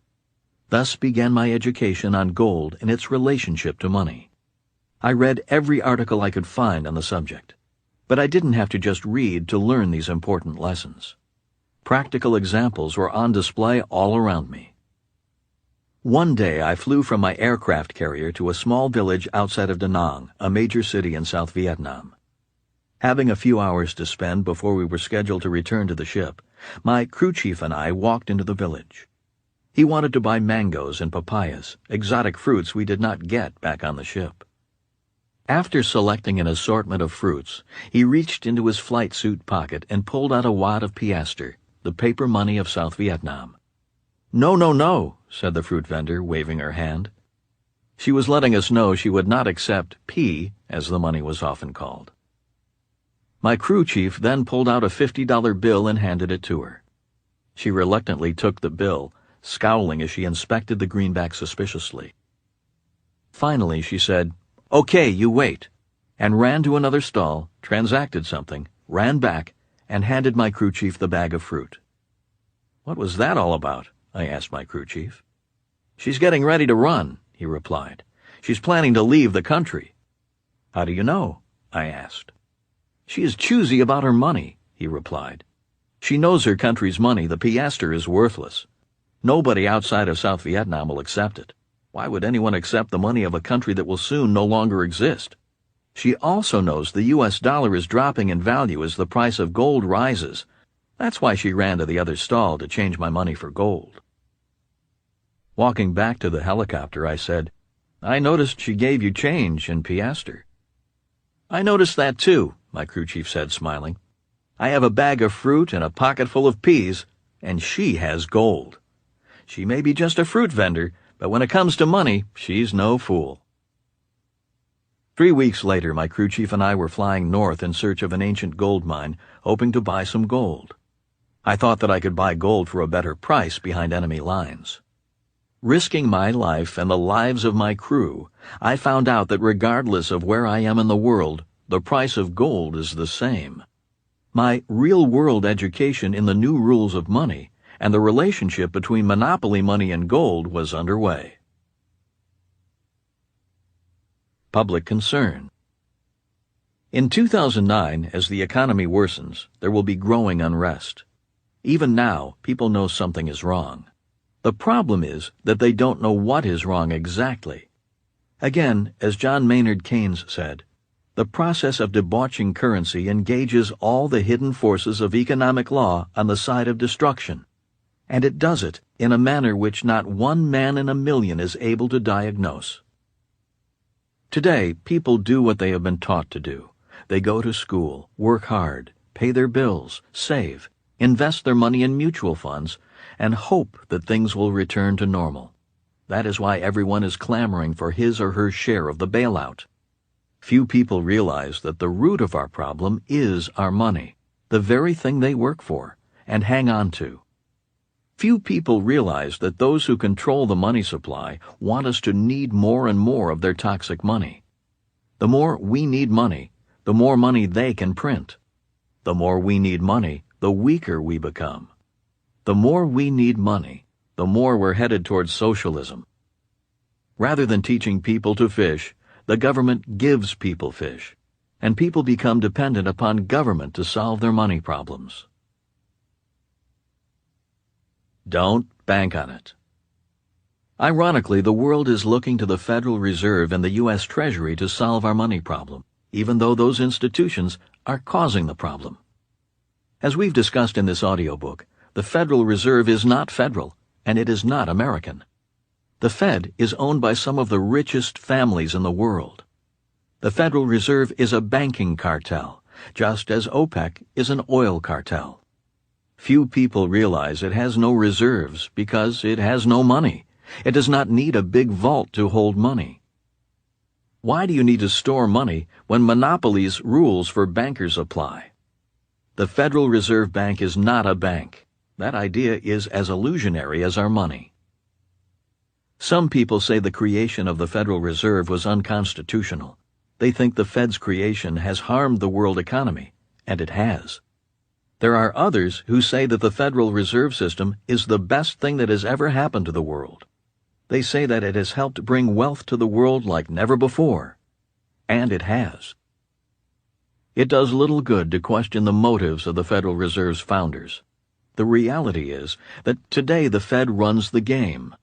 Rather than ask what President Obama is going to do about the economic crisis, it is better to ask yourself, what am I going to do? Rather than ask if the $1 trillion stimulus package will work, it is smarter to ask yourself, where does that $1 trillion come from? Is it sitting in someone's vault? In very simple terms, the central banks of the world can only do two things. They are, number one, create money out of thin air, just like the rules of monopoly allow, something they are doing today by the trillions. And number two, lend money they do not have. When you borrow money from a bank, the bank does not need to have that money in the vault. The zero-sum game. Historically, every time governments have printed their own money, fiat money, that money eventually reverted to its true value, zero. That's because paper money is a zero-sum game. Will the same happen to the U.S. dollar, the yen, the peso, the pound, and the euro? Will history repeat itself? Now I can hear many proud red-blooded Americans saying, "This will not happen in America. Our money will never go to zero." Unfortunately, it already has, many times. During the Revolutionary War, the American government printed a currency known as the Continental. After the government printed too many Continentals, our money became a joke, giving birth to the phrase, "not worth a Continental." The same thing happened to the Confederate dollar. When I need a reminder of money going to zero, all I have to do is think about the woman fruit vendor in Vietnam and her aversion to the piastre. That was not that long ago.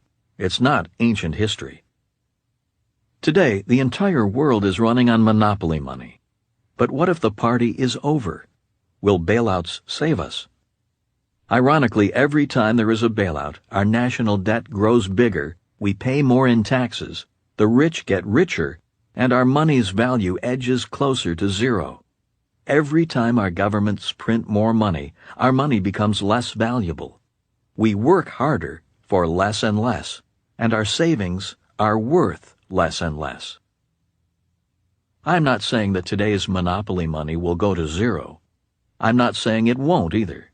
Yet, if history does repeat itself, and if the U.S. dollar goes to zero, the worldwide chaos will be cataclysmic. It will be the biggest wealth transfer in world history. The rich will get richer, and the poor will most definitely get poorer. The middle class will be wiped out. Apocalypse Now. As our financial crisis grows worse, the secrets about the new rules of money are harder to keep. This crisis is leading us to a financial apocalypse. For many religious people, the word apocalypse is often used to refer to the end of the world. This is not the type of apocalypse I am referring to. The word apocalypse comes from the Greek word meaning lifting of the veil. It is a term applied to the disclosure of something hidden from the majority of humankind. Simply said, apocalypse means secrets are being revealed. If you read Rich Dad, Poor Dad, you may recall the subtitle of the book was What the Rich Teach Their Kids About Money That the Poor and Middle Class Do